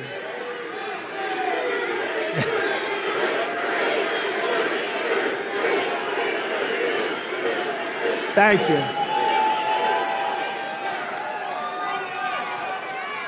Thank you. Sure. But we've ended the radical left. Well, we actually already served 3, but if you count. But remember, I like the victories. I like the 3 victories, which we absolutely had. I just don't like the results of the middle term, the results. I don't want those results, John. I don't want those results. What results? What a disgrace. If we would have had this group for another year, we wouldn't have a country left. I really mean it. I don't think we would have had a country left. And now we're respected all over the world. They're coming from all over the world to see you, President. They're coming from India. They're coming from France. They're coming from Spain. Yeah, they're coming from China, too. Yeah, they're coming from China. They're coming from all over the world to see you, President. They want to make a deal. They want to make a deal. And, we'll make deals, but we don't have to. We are the ones that have the product. We are the ones at the United States. They want a piece of our product. We can just set the price. But I want to be respectful and I want to be nice. But if it takes too long, I'll just set a price. Say, you could buy or you don't have to buy. Think of this, we lost billions and billions of dollars a day. Billions, not millions, billions of dollars a day. And under Sleepy Joe Biden. What's better, Crooked Joe or Sleepy Joe? Ready? Both. A poll, a free poll. A free poll. Because these pollsters are so corrupt. He does this every time. This is a real poll. We're going to poll Crooked Joe or Sleepy Joe. Ready? What's a better name for us to call him? Sleepy Joe? Or Crooked Joe?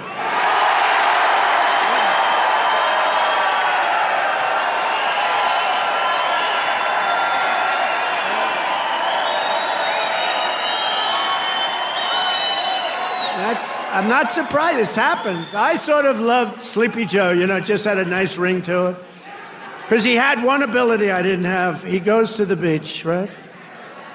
And he could fall asleep on a cottage drooling out of the side of his mouth. And he'd be sleeping within minutes, carrying the aluminum chair, you know, the kind that's meant for old people and children to carry. It weighs like about 4 ounces. And he couldn't get his feet out of the sand. And he'd sleep, he'd fall in this thing, and with it, and he'd have, you know, he's president, so you'd have cameras. He'd be in a bathing suit. Somebody convinced him that he looks great in a bathing suit. He's 82 years old. Cary Grant didn't look great in a bathing suit when he was 82. You don't look great. You know, at some point you have other assets, okay? But that's not real. But he'd go and he'd walk in the sand and he'd fall into that thing, and within seconds he was sleeping. I'd be tossing and turning and scheming and thinking and saying, how am I going to beat China? How am I going to stop the war with Russia and Ukraine? This guy could fall asleep with cameras blazing, right? Not too many cameras were blazing, but enough were blazing that you saw it. I thought it was a great ability that he had, actually. We've ended the radical left war on American energy. We've stopped their crusade on coal. Did you see what I did the other day? Clean, beautiful coal. I said, you're not allowed to use the word coal unless you say clean, beautiful coal. So you have guys getting up, Department of Energy. We have great people at Department of Energy. They talk about clean, beautiful coal. You know, China uses coal. They're opening up a coal plant every week, a massive coal plant. But we're not allowed to use it. But now we are, because last week I gave it absolute, total approval. And you know what I don't give approval to? Those stupid windmills that go round and round and round. And we've ended the Green New Scam. We've reopened ANWR, the greatest drilling site anywhere in the world, in Alaska, and implemented the new energy policy of the United States. You know what it is? We have a policy. It's called Drill, Baby, Drill. That's our policy.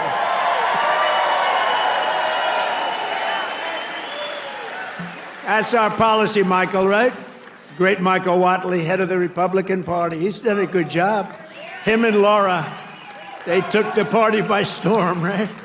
He had a good candidate, but had a couple of good candidates, didn't he? Michael's been incredible, actually. Michael Whatley, North Carolina. He watched in 2020. He did so good for me, and you know, he was in North Carolina. He did so great. What's the problem over there? What's the problem? Is that a radical left lunatic? He's just a child. All right, get him out. Yeah. Oh, I'm sorry. I'm sorry, ma'am. I thought it was a guy. Thank you. And she now has to go home to a mother who's a big Trump fan. Her mother's watching. Oh, God. I'm sorry. I'm sorry. I said he, and it's a she. I'm sorry. To keep my promise to the great state of Michigan, I terminated Joe Biden's insane electric vehicle mandate, where you were mandated to buy an electric vehicle. You were mandated within just a few years to buy an electric vehicle. How about that? And you know what? They're great, but people don't. Not everybody wants them. You got to be able to buy a hybrid, a gasoline-powered car. You can buy lots of different cars, but you can't be mandated to do anything. And I've already proudly imposed a 25% tariff on all foreign automobiles, any foreign car, like they do to us. This is going to create more jobs in this state and this country, and to help these automakers bring their factories home as rapidly as possible, I've just signed an executive order to give partial tariff rebates to any company that assembles its cars right here in the U.S. In other words, if they can't make it in time because they have to do it here, otherwise they have it, I'm giving them a little bit of a break, right? They took in parts from all over the world. I don't want that. I want them to make their parts here. But I gave them a little bit of time It's 15% and then 10% of the parts, so it's not so bad. Somebody would say, oh, well, that's a change in parts. It's not. It's called a little flexibility. The guys were crying. They love it. Everything's good. But just in case we can't get everything in time, we gave them a little bit. So it's 15% of the parts, and then it's 10% of the parts. We give them a little time before we slaughter them if they don't do this. Right. They're going to make so much money. They're going to have so many jobs. No, but jobs are way up. Jobs are way up. We're pleased to be joined tonight by Brian Panebecker. Do you know who that is? Of the auto workers for Trump. And Brian is a union guy, loves the unions, loves everything, but he knew that Trump was right. Brian, come up here, Brian. I got to see Brian. Look at the arms in this guy. Look at the arms. Thank you, Mr. President. Thank you, Mr. President. It's a great honor to be here on your 100th day in office of your second term. And I just want to remind you of something I told you at one of your last rallies before the election. I've got it on video. I've watched it dozens of times at home. After I was able to speak, I turned to you and I said, Mr. President, Macomb County is going to win Michigan for you. And that's exactly what happened. We had a margin of victory of 70,000 votes in this county alone. Thank you, Macomb County. You know, I met President Trump 8 years ago in Novi, and we had never met before. And as I was stepping towards him backstage to get my picture taken, I knew I only had 10, 15 seconds to say something to him before we got our pictures. Fortunately, my son was standing behind me, so I've got a witness to this. And I said, Mr. Trump, we've got the keys to the White House waiting for you in Macomb County.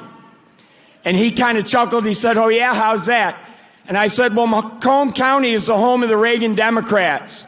If you come to Macomb County and you ask for their support and you get it, you might win Macomb County big enough to carry the whole state of Michigan. And that's exactly what he did.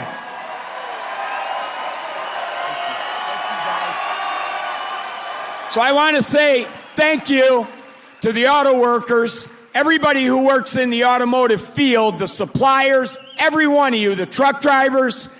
Thank you so much for supporting the greatest president in our lifetimes.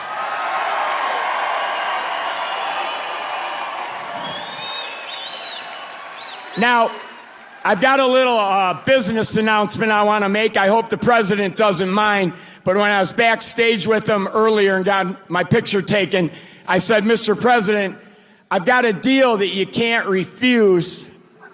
And he said, what's that? And I said, well, I'm writing a book, and it's going to be about my political journey. I've been involved in some things here in Michigan, conservative causes like right to work and the Michigan Civil Rights Initiative.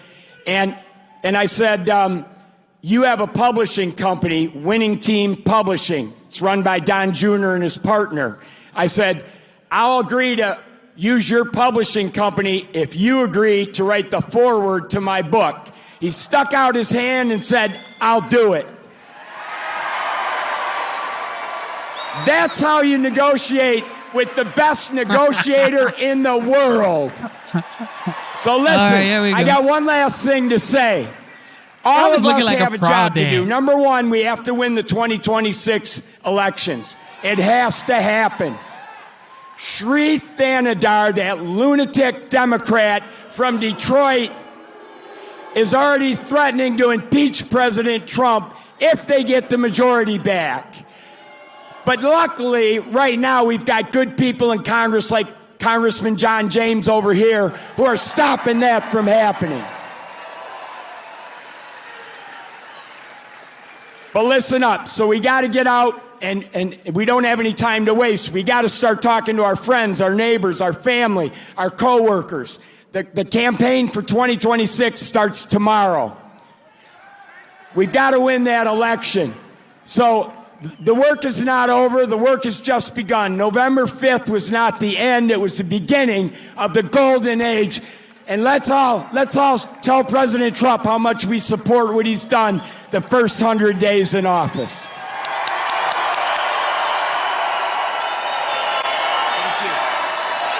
Oh, yeah, I forgot. There's one other thing I wanted to say in front of all these thousands of people to President Trump. President Trump, I love you. Yeah, he's getting that forward to that Thank book you. for sure. I'll tell you that man. much. He's a great guy. You know, he was with me from day one, 2015. Before 2016, he was there from day one. He got it. He said, we're losing our car industry. That's what he really cared about. He just said, I've had so many friends who were laid off. It's horrible. They lay us off like it's nothing. And the business went to China, it went to Japan, went to all countries all over the world. They're laying us off, sir. And then he said, we can solve that. I told him, we can solve that so fast. He's one of the early people that got it. And we've solved it. We're going to be doing numbers that nobody's ever believed. We'll be the number one in the world again. Nobody can believe it because we have been beaten up so badly by these countries that have rigged the whole thing. They fight like hell. They're smart. Their product is good, but our product's going to be a lot better. We're going to do something that nobody believes. And he saw it right at the beginning. So I appreciate it, Brian. And he was there at the I love the guys from the beginning. I love those early guys. Those guys are right there. They were there from the beginning, too. No, you're going to see numbers, and you're already seeing them. Look, you know, we have many Hondas coming in, and they're coming in. We let them build their cars here. We don't want them to build them in Japan. We love Japan. We don't want them building them in Japan. We want them to build them here. We want China to build them in here. We want them all to build them right in here. That's what they've done to us for 40 years, and they've drained us. Now we're doing it to them at a better level than they ever dreamed possible. To further rebuild the industrial bedrock of our country, I've imposed 25% tariffs on foreign aluminum and steel. It's keeping our steel mills going. I did that. If I didn't do that with steel in the my first term, we wouldn't have a steel mill in the United States right now, and everybody knows that. I did it for washing machines, too, by the way. That's why I asked the people at Whirlpool. They were going to close. They were in deep trouble. I did it because they were dumping machines. I did a 50% tariff, was going to raise it to 100%. They didn't even have to bother. They became a tremendously successful company overnight. They were ready to close. They came to me with tears in their eyes in my office early on, first term. And we're doing it now at levels never seen before, and the results are going to be even better, because we've been abused by friend and foe. And in many cases, friend has abused us more so than foe on trade. So I want to just let you know you're going to be very proud of this country very soon. And with my China tariffs, we're ending the greatest job theft in the history of the world. China's taken more jobs from us than any country has ever taken from another country. And that doesn't mean we're not going to get along. We get along with China. I mean, their tariff now is at 145%. So essentially, that's a big difference between that and zero. But I think it's going to work out. They want to make a deal, and we're going to make a deal, but it's going to be a fair deal. It's not going to be a deal that we lose $1 trillion a year like they did with Biden. That guy was so bad. He was so bad. Under Biden, and remember this, we were losing $5 billion a day on trade, and now we're making money. We're actually making money instead of, do you know what $5 billion? Think of that. Mike, how many pillows do you have to make to lose $5 billion? You can make them for 1,000 years. No, we were losing $5 billion a year. Now we've got it where we're making money, and the tariffs haven't even really kicked in. The 25% on cars have. But you know what that means? That means that you're going to make the cars. We don't need the cars from outside. When they say, oh, sir, we want to send you a lot of cars, I said, we really don't want your cars. We really don't want. We want to make our own cars. That includes Canada. That includes Mexico, who have taken a tremendous amount of our business. Canada's taken off a tremendous, like 10, 12%. Mexico is 32%. They took 32% of our car production. We don't want them to have that. We want that. Why are we giving it to them? Why are we subsidizing Canada $200 billion a year? Why are we subsidizing Mexico for $300 billion a year? There's no reason for it. I'm proud to be the president for the workers and not the outsourcers, the president who stands up for Main Street, not Wall Street. You know, I like Wall Street. I like Wall Street. I have a gorgeous, beautiful building on Wall Street, 40 Wall Street. Anybody? You want a little space? I'll get you some space real quickly. Now I've got one of the most beautiful buildings in the world on Wall Street, but I still like Main Street because you're Main Street. I want Main Street over Wall Street. And we want to protect the middle class, not the political class. That's all. I haven't done this very long. We want to protect our people. You know, this is the greatest, when you think about this, look, here we are, it's not even like election, it's after the election. And you have crowds like this, and to have them, we're going to do the commencement at University of Alabama. And they just called and they said, it's going to be the biggest crowd we've ever had we've never had a crowd like this. And I'm doing it at West Point, and they called and said the same thing. We love West Point. We love University of Alabama. We love Alabama. You know what I won Alabama by? Like almost 50 points. So when they called and they said, would you like to do the commencement? I said, okay, I'll do it. But they're going to have the biggest crowd they ever had by maybe 4 or 5 times, they told me. Thanks for all of the things that we've done and to our policies. Trillions of dollars are now pouring into the United States because of common sense, just common sense. Apple, great company, was building everything in China. Now they just announced that they're spending $500 billion to invest in America, not in China. My friend Jensen from NVIDIA, they're spending, you know what NVIDIA is? They're spending $500 billion. TSMC, the biggest chip maker in the world by far from Taiwan, they're spending $200 billion in the United States. Amazon, $21 billion. Johnson & Johnson, $55 billion. The Mac, $20 billion. Merck, Stellantis, General Motors are putting in billions and billions of dollars, and many other companies.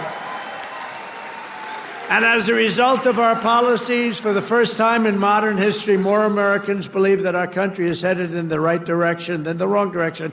They have a poll, a crazy poll, probably a fake poll too, so I don't know, I don't care. Probably a fake poll too. First time ever, I think ever, that they're saying the country is headed in the right direction. Has never happened before. I don't know why. But we've accomplished more in 3 months than most administrations accomplished in 4 years or even 8 years, and we're just getting started. Believe me, we're just getting started.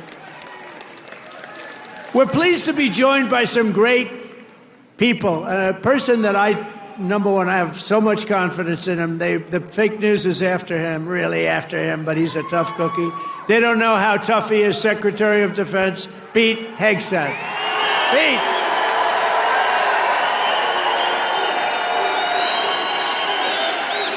Everybody's supporting Pete here.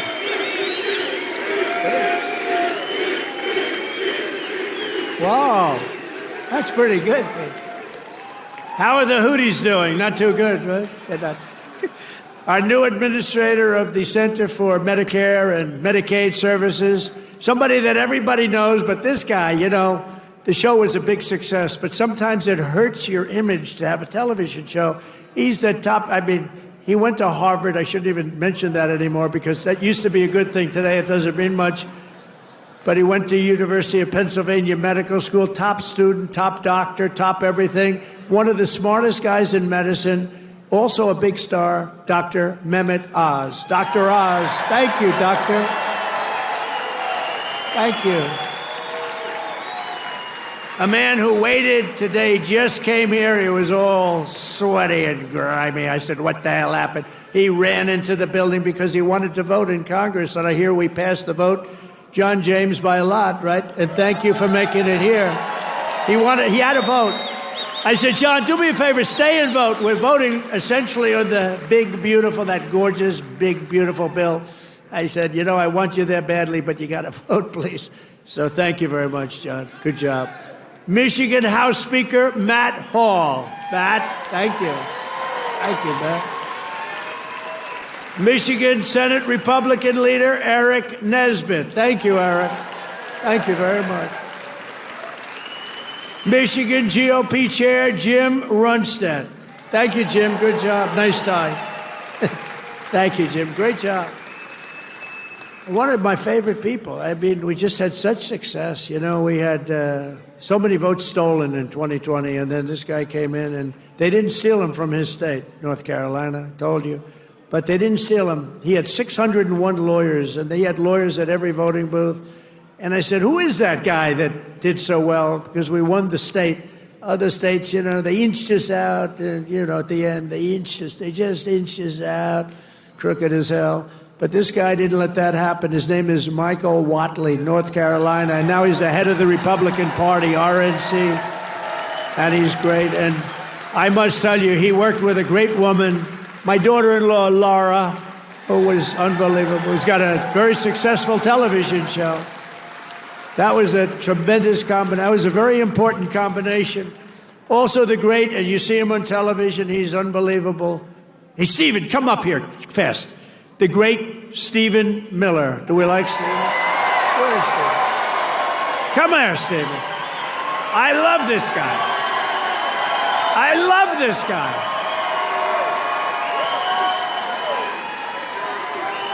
There is nobody smarter or tougher than Stephen Miller. Stephen, say a couple.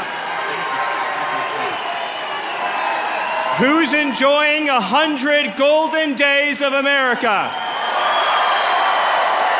President Trump has achieved the most secure border in American history. He's fighting violent crime. He's fighting the drug cartels. He's cutting your taxes. He's cutting wasteful spending. He's draining the swamp. He's standing up to the radical left. He's standing up to the communists, and he's making America stronger than it's ever been. President Trump will never stop fighting for you, your children, and your family, and President Trump will make sure that in this country, not illegal aliens, not criminals, not gangbangers, but American citizens come first, last, and always. Thank you. And thank you, President Trump, for being the greatest president in American history.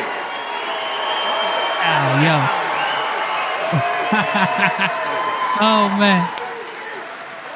He's great. This guy, he is something special. And he's been with us right from day one. Right from day one, Stephen's been there, right? He's been great.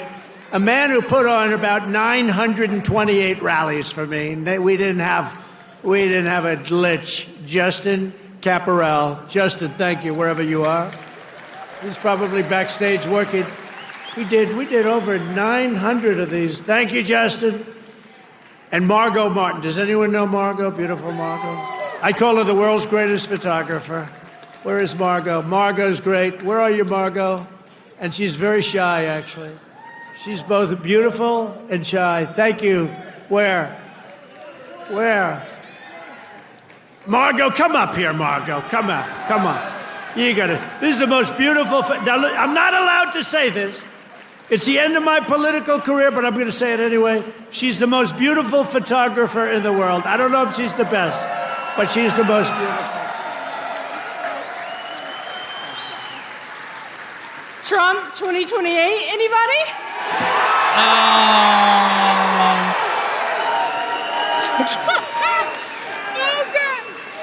People love Margot. And how about Caroline? How's Caroline doing?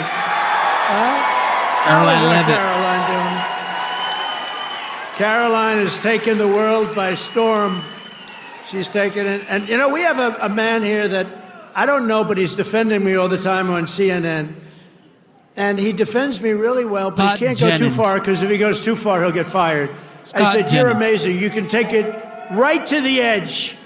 And he really does a good job. He's not allowed to go any further. He would be off, you know, if he really went totally crazy, which he'd like to do. But I think he's terrific. Scott Jennings. Where's Scott? Where are you, Scott? Come here, Scott. This guy, really, I've watched him for years. I don't know him, but he likes Trump. Come here, Scott. Oh, CNN, this is the end of Scott. No, who cares? Don't worry, we'll take care of you, Scott. Scott Jennings, really great. Oh, my God. Thank you. Michigan. We were flying in here today, And I said, look at these farms. I got to get a farm in Michigan because when you own as many libs as I do, you got to put a place to put them all. Thank you all very much. Thank you, Scott. Yes, sir. And I also want to thank the rest of the Michigan Republican delegation for all the work they do in Congress and who are back in Washington working on the big, beautiful bill. We're going to name it, I think, the big, beautiful bill. In 100 days, I've taken more than 1,000 executive actions, and I could recite our accomplishments all night long. And by the way, did you just see what I did? Straws. I wiped out the paper straw. Little thing. These are the little things. Little things. Your sink.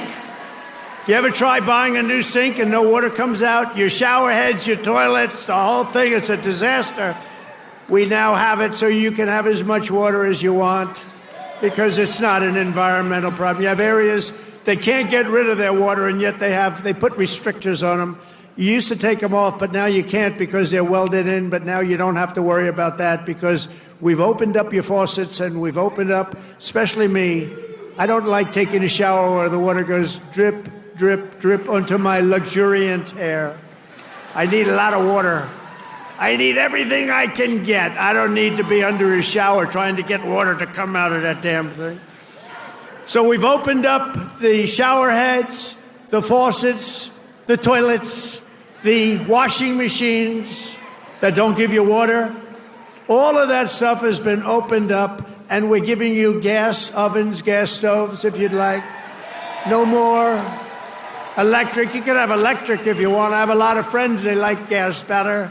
You're supposed to sell your gas stove or get it, I don't know, who do you sell it to? Maybe another country, because we're the only country that would be so stupid to that. But the stoves now, you can have gas stoves, all you want. Put 4 of them in your kitchen. I couldn't care less. It's all common sense. People were so angry about that. Remember? They were all angry. Get rid of your gas stove. You have to go to electric. There's something they have with electric that's amazing. And by the way, Elon makes a great car, but not everybody's going to want it. You know, they all say, oh, well, Trump he's under the thumb of Elon. Do you think Elon was happy about ending the all-electric mandate? I don't think he was too happy, but he's a great guy. You know, honestly, never said a thing. He says, let me just compete fairly. By the way, it's not fair what they've done to him, too. That is a disgrace. That is a disgrace. But he's a great guy, and he's really helped us. And, you know, they've saved $150 billion on waste, fraud, and abuse, Doge. So we want to thank him. He's an incredible guy. Anybody that can land a rocket ship. I saw this thing come in. I said, you got to be kidding. This rocket's coming in. You know, most of them go right into the ocean. But he lands it. I was on the phone with somebody talking, and I saw this thing coming in. It's spinning out of control, coming down. It's all burning. It's on fire. Looks like hell. I said, well, just another rocket going into the ocean. And then all of a sudden you see the fire pouring out of the engines, and it starts to slow up, slow. Then it's straight. Then it starts moving over a little bit. Then I say, oh, no, it's hitting the gantry. It's going to hit. And the engines go, straightens it out. And it gets hugged like you hug your beautiful little baby, right? And I said, who the hell did that? It was Elon.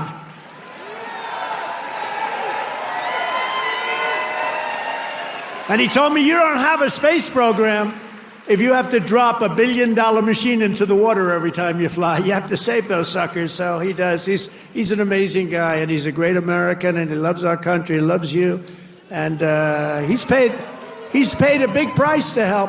But I have a feeling it's going to end up being good for him, actually. I really do.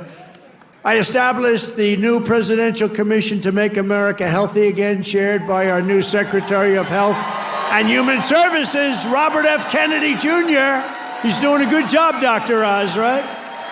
He's doing a good job. And he's a little bit different, but I want to tell you, he's a great guy. He's a great guy, and he loves his country. Just last week, Bobby announced that we're banning 8 major artificial dyes from our food supply. Sounds good to me. And on day one, I created that right now, very successful Department of Government Efficiency headed by Elon. That was a big thing doing that. I mean, the numbers are really incredible. Doge, So it was a very big thing. We terminated the left-wing money laundering scam known as USAID. How about the money that was going out? How about the money that was going out? Billions and billions. They were giving individual people billions of dollars. Can you believe it? People that had nothing, they got $1 billion. One got $2 billion. $2 billion for the environment. Had $100 in the bank. You got $2 billion. Not $2 million. You know, $2 million would have been a lot. 200,000 would have been a lot, but it would have been fine. $2 billion. And we directed all federal workers to return to the office in person, or unfortunately, they're fired. You're fired. You know, some of these guys got their golf handicap way down during the so-called time where they're supposed to be working at home. You know, they weren't working at home. Who the hell would work at home? How do you work at home? That's terrible. And we found a lot of them where they had second jobs. They were just taking us for a ride. They're all taking us for a ride. The foreign countries were really taking us for a ride, both on military and on trade. But we stopped it, and we're stopping it. I withdrew from the unfair and ridiculous Paris Climate Accord, where we were paying trillions of dollars. We would have spent numbers like you wouldn't believe, and China wouldn't have spent anything, Russia wouldn't have spent anything, India wouldn't have spent, but we would have spent over $1 trillion. I withdrew from the corrupt World Health Organization, where we were paying $470 million. And China was paying, with a population quite a bit larger than ours, thank you. The problem with us, we have no idea what size our population. They allowed so many people on under Biden. But let's assume it's 325 million. China's 1.4 billion. We were paying $470 million. And China was paying $39 million. And China was running the whole show. So I said, no, thank you. I withdrew. They offered me to sign up at $39 million. I still said no because it was sort of scammy. I didn't like it. And Biden came back in, and he signed up. And they knew we could have signed up for $39 million or less. He came back in, and he signed up for the same as what they were paying before. Uh-oh. What's going on here? Uh-oh.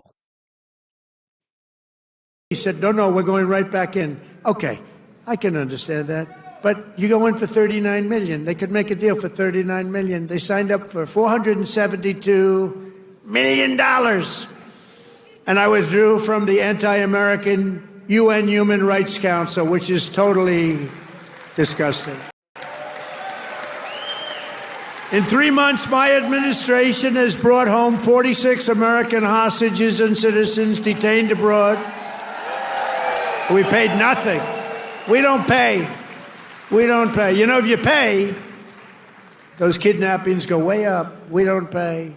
Every time Biden brought people back, he'd pay $6 billion. $6 billion.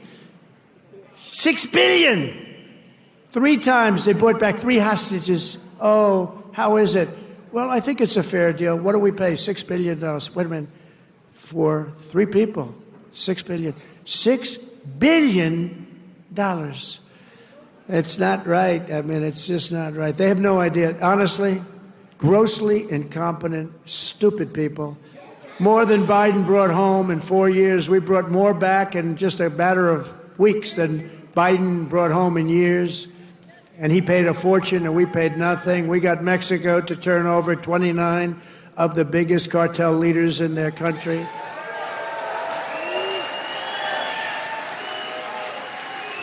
And we're charging Mexico and Canada and China big tariffs because of the fact that they've allowed fentanyl to come in and poison our country. They're paying a lot of money for that.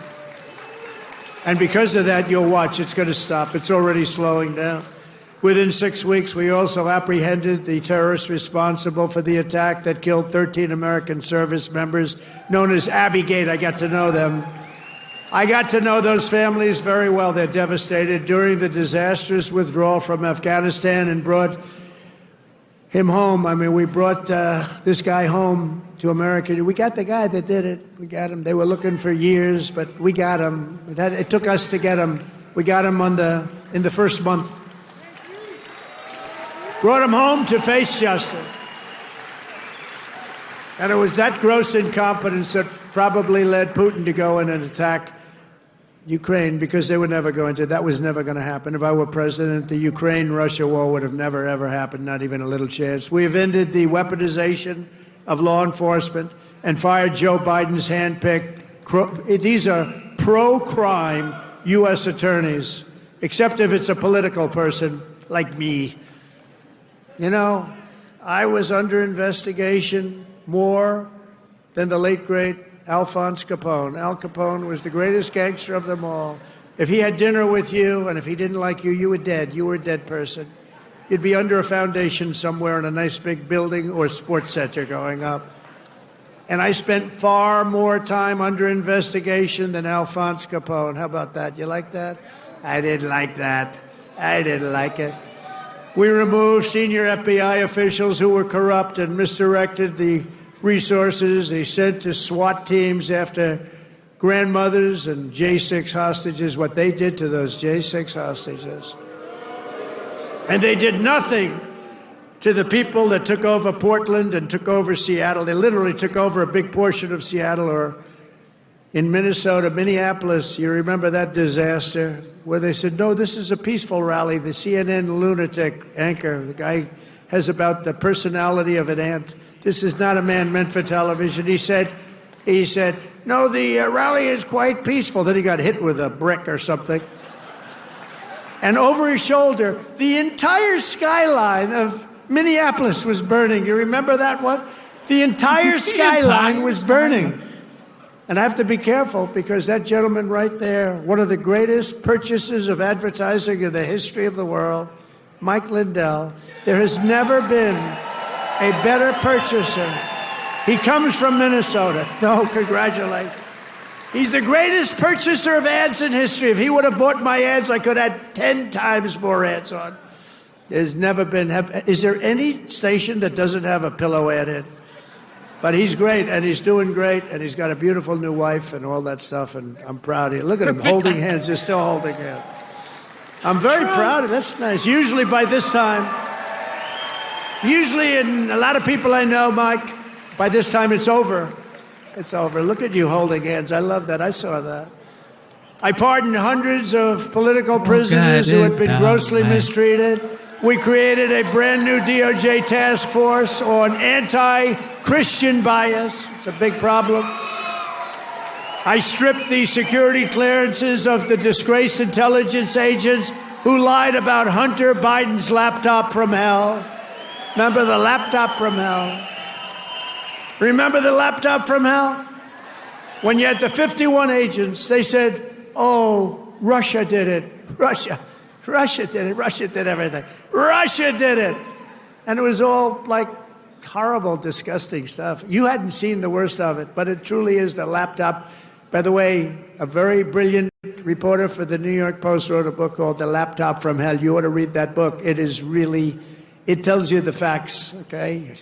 It tells you the facts. Miss Devine, the great Miss Devine, she wrote an amazing book, actually, The Laptop from Hell. We also terminated the clearances of the Biden crime family and Joe Biden himself because he's corrupt. And I banned all government censorship and restored free speech in America. We have free speech. We didn't have free speech. I ended all of the lawless so-called diversity, equity, and inclusion bullshit all across the entire federal government and the private sector. And I made it the official policy of the United States government that there are only two genders, male and female.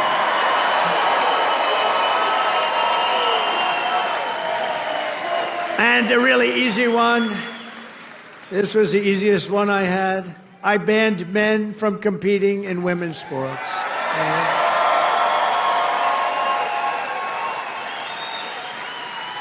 You know, they always say that's an 80-20 issue. No, that's about a 97-3 issue.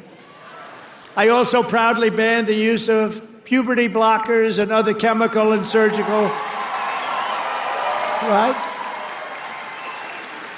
All these mutilations, of our minor youth. I banned it all. I signed executive orders to abolish critical race theory and transgender insanity from our schools and from our military. We fired the woke boards of visitors at our military academies. We have great people running our military academies now. And I've directed the reinstatement of patriots expelled from our military by the Biden vaccine mandate with full back pay. After years of missed targets, our military suddenly has the best recruiting numbers in 30 years. Every branch is setting records. Don't think of that. 6 months ago, you and I were reading that nobody wanted to join the military, right?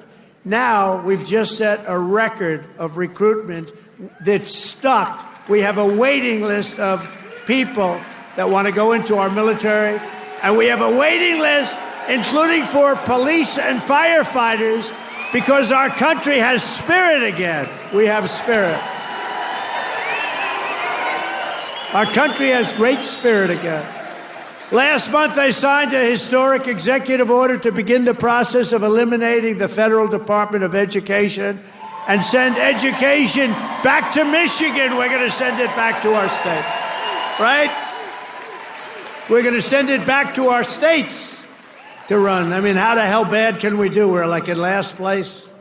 If they do badly, you're going to do better. They're going to do great, though. I think they're going to do great. I'm very proud of it. Linda McMahon, by the way, is doing a phenomenal job. And I signed an order making English the official language of the United States of America.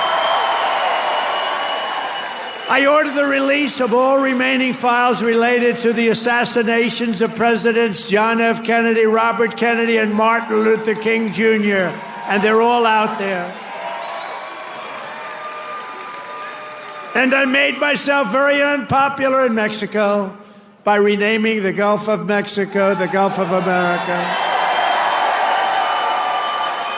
And we are restoring the name of a great president, William McKinley, to Mount McKinley in Alaska. He's a very good president. And you Italians are going to love me, because just yesterday I brought back Columbus Day in America, especially for Italian Americans who were so badly treated by its removal. I also signed an order to require proof of citizenship to vote in American elections.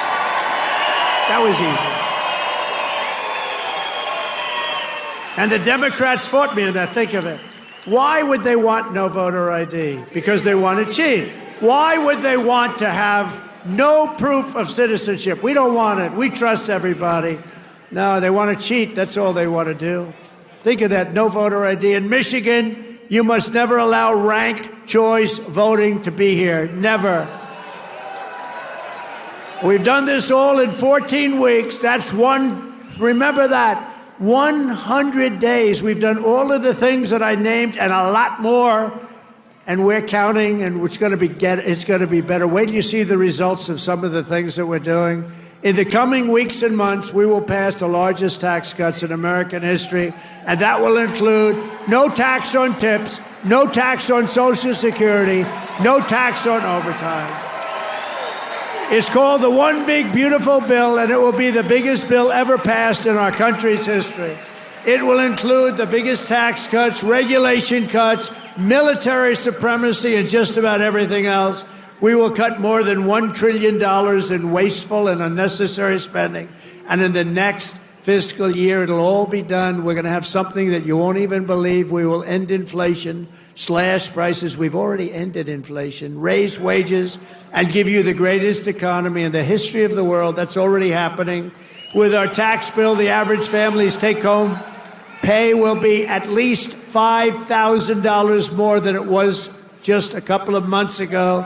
We will always protect Medicare and Social Security for our great seniors with no cuts, and we will defend Medicaid for those great people that are in need. House Republicans are working to invest more money in Medicaid than we spend today. The only thing we're going to cut is the corruption and the crooks that take advantage of some of the illegal schemes. So we want to preserve Medicaid for the most vulnerable, for our kids, pregnant women, the poor, and disabled Americans. We will fully and permanently secure our border. We will make the largest ever investment in U.S. military and build the Golden Dome missile defense shield. That's going to all protect us so we live a long and beautiful life. It's going to be made in Michigan, and it's going to be made right here in the USA. And 1 hour ago, I just made a speech at Selfridge Air Force Air National Guard Base, announcing that we are saving it, keeping it open, including thousands of jobs with the brand new state-of-the-art F-15s, which are coming to Selfridge. And we will crush violent crime and give our police the support, protection, resources, and respect they so dearly deserve. I will defend religious liberty, and I will defend the right to keep and bear arms. We will celebrate the 250th anniversary of America's founding in 2026, and we will teach our children to love our country, honor our history, and always respect our great American flag. And one day soon, American astronauts will plant the flag on the planet Mars. That's going to happen very soon. Every single day of my administration will continue to live by the motto, promises made, and you've seen it before, promises kept. From Marquette to Midland, from Mackinac to Saginaw, and from Lansing to right here in Macomb County, we stand on the shoulders of red-blooded Michigan patriots. What great people. I love you, Michigan. Who laid the railroads, worked the factories, tilled the field, forged the steel, fought the battles, and won the victories that built the Motor City and made this state into the pride of the America Midwest. And you know what? We're going to make it better than it ever was. It's already happening. You see what's happening. Michigan is the state that gave us the assembly line, Motown, Ford, General Motors, Chrysler, and put the world behind the wheel of an automobile. And under our leadership, we are making it greater every single day. And the automobile business in Michigan will soon, and it's going to happen really soon. It's already happening. They're signing left and right because of my taxation and tariff policies, which are policies of common sense and genius, be bigger and stronger and better than ever before. It's going to get better than ever before, and it won't even be close. Companies will be pouring back into Michigan. It was hardworking patriots like you who built this country. And on November 5th, 2024, it was hardworking patriots like you who saved our country. So thanks to your help, your love, and your support, after 100 days back in the White House, America is a free, proud, and sovereign nation once more, and our magnificent destiny is closer than ever before. It's closer than ever before. You have no idea how close it is. Our golden age has only just begun. We are one people, one family, and one glorious nation under God. We will never give in. We will never give up. We will never back down. We will never, ever surrender. We will fight, fight, fight, and we will win, win, win. Together, we will make America powerful again. We will make America wealthy again. We will make America healthy again. We will make America strong again. We will make America proud again. We will make America safe again. And we will make America great again. I love you, Michigan. I love you. Have a good time. Thank you. God bless. That was a long one, about 1 hour, 27 minutes. Of course, a typical Trump rally where he makes you smile, makes you laugh. The humor is just off the chain. And he tells you what he's working on. He tells you exactly how he's going to do it. Sometimes it leaves out informations that are not the voters' concerns, but for sure, he loves these rallies, and definitely we enjoy these rallies. Anyway, CNN says Trump is deporting students. Here we go. administration designating thousands of international students in the United States of America as criminals and making this designation without checking for evidence or putting out actual charges. Now, this is according to an extensive CNN analysis of court records. Now, the students designated as criminals were then instructed by their schools not to show up to campus anymore or to work. Some of the students have now even left the country. And a judge tonight is calling out the Trump administration for what they say is a blatant violation of due process. Shimon Prokupecz broke this story, did all of this analysis, is out front. I mean, Shimon, this is incredible. So what more are you learning from going through all this? We hear a story about someone here or someone here, but you have gone through and put it all together. Yeah, so through all the court documents, and I've looked through now dozens and dozens court documents. I've spoken to probably about a dozen attorneys now that are representing many of these students. But it's hard to explain just how horrific and terrible this has been for foreign students. 1.3 million foreign students became the target of this administration. They took all of their names, put them through a criminal database. There we go. And if they got hits for them, they basically then did, without really any kind of investigation, without any kind of work, they essentially sent notices to them saying that they would basically were losing their status as students in the CVIS records. And this could be, first of all, they didn't have to prove anything, but I mean, it could be like a speeding ticket. In many cases, it was speeding tickets. In some cases, it were people who were actually arrested for shoplifting, DUI, things that, you know, college-age kids may do. But what happens is, almost all of these cases, there were no formal charges, or in some instances, they were even dismissed. But they're not removed from the NCIC, which is the National Criminal Information Center, where all this data is scooped up. DHS has access to this. And so they ran their names. They did not a whole lot of investigative. In some cases, it was just within minutes where they send information back and forth and then we're told, okay, terminate these students. And now these students are gone or terminated or... What is so horrible is for the students who left, students who were so scared, because as this was going on, remember, it was during the time when Homeland Security and ICE officers were out making arrests, out searching for students on college campuses. All of this is happening at the same time. Yeah. And so the foreign students who got these notices freaked out and they left because they were afraid they were going to be detained. And now what happens? They have no recourse. Since they left the country, they can't get back in, they can't fight. And many of them spent years paying into this education system, years learning in this education system, hoping to pay back. They can't. And is the Trump administration backtracking on any of this? Yeah, I mean, you're they saying are. some of this can't be undone. Well, they realized, and they were getting really hit hard in the court system, and judges were demanding to know what was going on here. And today they released a new policy. It all started last week on Friday. They said they were reversing some of this. Today in court, they released more information. But really, for the first time, we got to see exactly how this worked and how it unfolded. And it's just horrific for these It's really, students. it's such important reporting because, again, we hear about a name here from Tufts or something at USC, and now to put it together. Shimon, thank you very much. Actually going through all of those court documents to bring that important reporting to light. I want to go now to the Democratic governor of Massachusetts, Maura Healey. And Governor, your state is really on the front lines of this. You have 80,000 international students, the fourth most in the country, Harvard, MIT, Boston University, Tufts, among many others. So when you hear this reporting, you know, what do you make of it? What are you going to do about an administration designating, you know, so many of these students as criminals? Some have left the country now, have no recourse to come back. What happens now? Yeah, I mean, this is what we've seen over the last 100 days. You know, we could talk about the economy and the terrible job that President Trump is doing. We can also talk about how many wrong-headed, misguided, illegal, unconstitutional actions that he's taken that have hurt our residents, have hurt our states, have hurt our economies.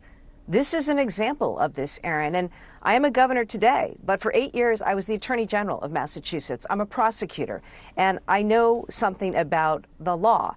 And the judge was correct in the order. It's outrageous. We've had students who have been scared away from campuses in Massachusetts, who've gone back to other countries. And those 80,000, it's about 80,000 up to 100,000 students who come here every year, Aaron. They study, they do research, they pioneer new treatments, they start companies, there are entrepreneurs. Some win Nobel Prizes right here out of Massachusetts. And so the idea that Donald Trump has done things to scare away that talent, for a person who talks about onshoring or reshoring talent, I'll tell you the effect that he has had by doing this. He's scaring away valuable talent from our states, from our country. China and other countries are looking to scoop up and recruit those folks. And he's making us less competitive, and he's making us less safe. See, what today's ruling reveals and reporting is that this was never about public safety to begin with. And this is, again, an instance where he's violating fundamental due process of law. So, Governor, I'm curious. Trump just wrapped up his rally in Michigan, and as you know, that's where he was for his 100-day celebration. He spoke for well over an hour. But when he got there, he was welcomed by the Democratic governor there, Gretchen Whitman, a real star in the Democratic Party. She was waiting for him at the bottom of the stairs. And, she got into the car with the president, and she defended her appearance with Trump. And she wrote, and let me just quote from Governor Whitmer, she said, "I'll work with anyone who's serious about getting things done, but I'll never compromise on what I believe." And I've spent time with her over the years. She's very thoughtful and very pragmatic, Governor. What do you think of her decision to make her point of view clear, but to meet him, to stand at the bottom of those steps, to get into the beast with him as he's celebrating with his past, what he's done over the past 100 days? Do you think it was the right thing to do? Aaron, all of us have a job to do in our states. We represent our states. We need to be advocates for our state. I certainly am for the state of Massachusetts. I also have been clear, and I think governors have been clear, that when Donald Trump does things that hurt our state, that hurt our economy, that hurt our businesses, that hurt our residents, we need to speak up about that. I'm cutting taxes. He's continuing to do things to raise costs, including by imposing these crazy tariffs on everyone. I'm building more housing. He's making that more difficult by taxing the lumber from Canada and the gypsum from Mexico. I'm investing in kids and schools and healthcare and veterans. At the same time, he's taking away funding for all of those folks. And so, as governor, I have the opportunity to talk about what's happening in my state in real time, and that's what Americans need to understand. And that's why you see more and more people speaking up. So I just ask you one more thing, as I know you are a graduate of Harvard yourself. In terms of what has been happening at Harvard, they've been criticized because of renaming the DEI office there. And obviously, many had applauded Harvard for standing up to Trump on some of the things he had demanded. Obviously, the deal he did with Columbia as an example. They stood up on that. But they are now announcing that they're renaming the DEI office, the Community and Campus Life Office. So as somebody who not only is the governor of the state, but also a graduate of Harvard, how do you see this? Are you comfortable with it? Or do you think that it is a cave on a slippery slope? No, I think that what Harvard is doing by standing up to the Trump administration is so important. And I know that Harvard is going to continue to make sure that it values diversity. I know that all of our colleges and universities will. Because at the end of the day, Aaron, whether it's in the classroom, in a boardroom, C-suite, or in the military, diversity is a strength. It's not a flaw. And excluding women and people of color from the table, that doesn't help anyone. It hasn't made us stronger as a country to do that. So, I'll tell you what is important about Harvard, and it's not limited to Harvard, okay? I was on the campus of the University of Massachusetts last week, also subject to the same cuts. They've had to furlough faculty, rescind offers. And again, these are people who are researching cures to cancer and Alzheimer's and all of that. So Harvard, standing up for academic freedom, standing up against the weaponization by the Trump administration, and frankly, further attempts by Trump to silence is absolutely the right thing. Governor Healy, I appreciate your time and thank you. Good to be with you. Thank you for tuning in to the live show. You know what time it is. It is your boy, Genesis. Double tap your screen, subscribe to the channel. Join the memberships. You guys are the best. Thank you for tuning in. With that being said, instead of looking for perfection, seek for consistency. Never give up on yourself. Never give up on your dreams. Never give up on God. Believe in yourself. Believe in your dreams. And believe in Almighty God. Thank you so much for tuning in. We're going to be back for sure. Shout out to the moderators, C. Shelley, Mr. Booski, Ellie, and thank you to the members of the channel. I see Dana too. Thank you to Dana as one of the moderators. And I see you, Ellie. I see you, Luke. Those are some of our members. God bless you. You guys are the best. And also, thank you to the veterans. If you are in the military, God bless you. You protect the homeland. God bless you. Good night, you guys. No matter how hard life is, no matter how, crazy things can get, just know God is in control and you will see the light at the end of the tunnel. Even if you don't, hey, just have fun, okay? Have fun because you only have one life, all right? I love you guys. God is the greatest. Thank you for being here. We will be back. See you soon.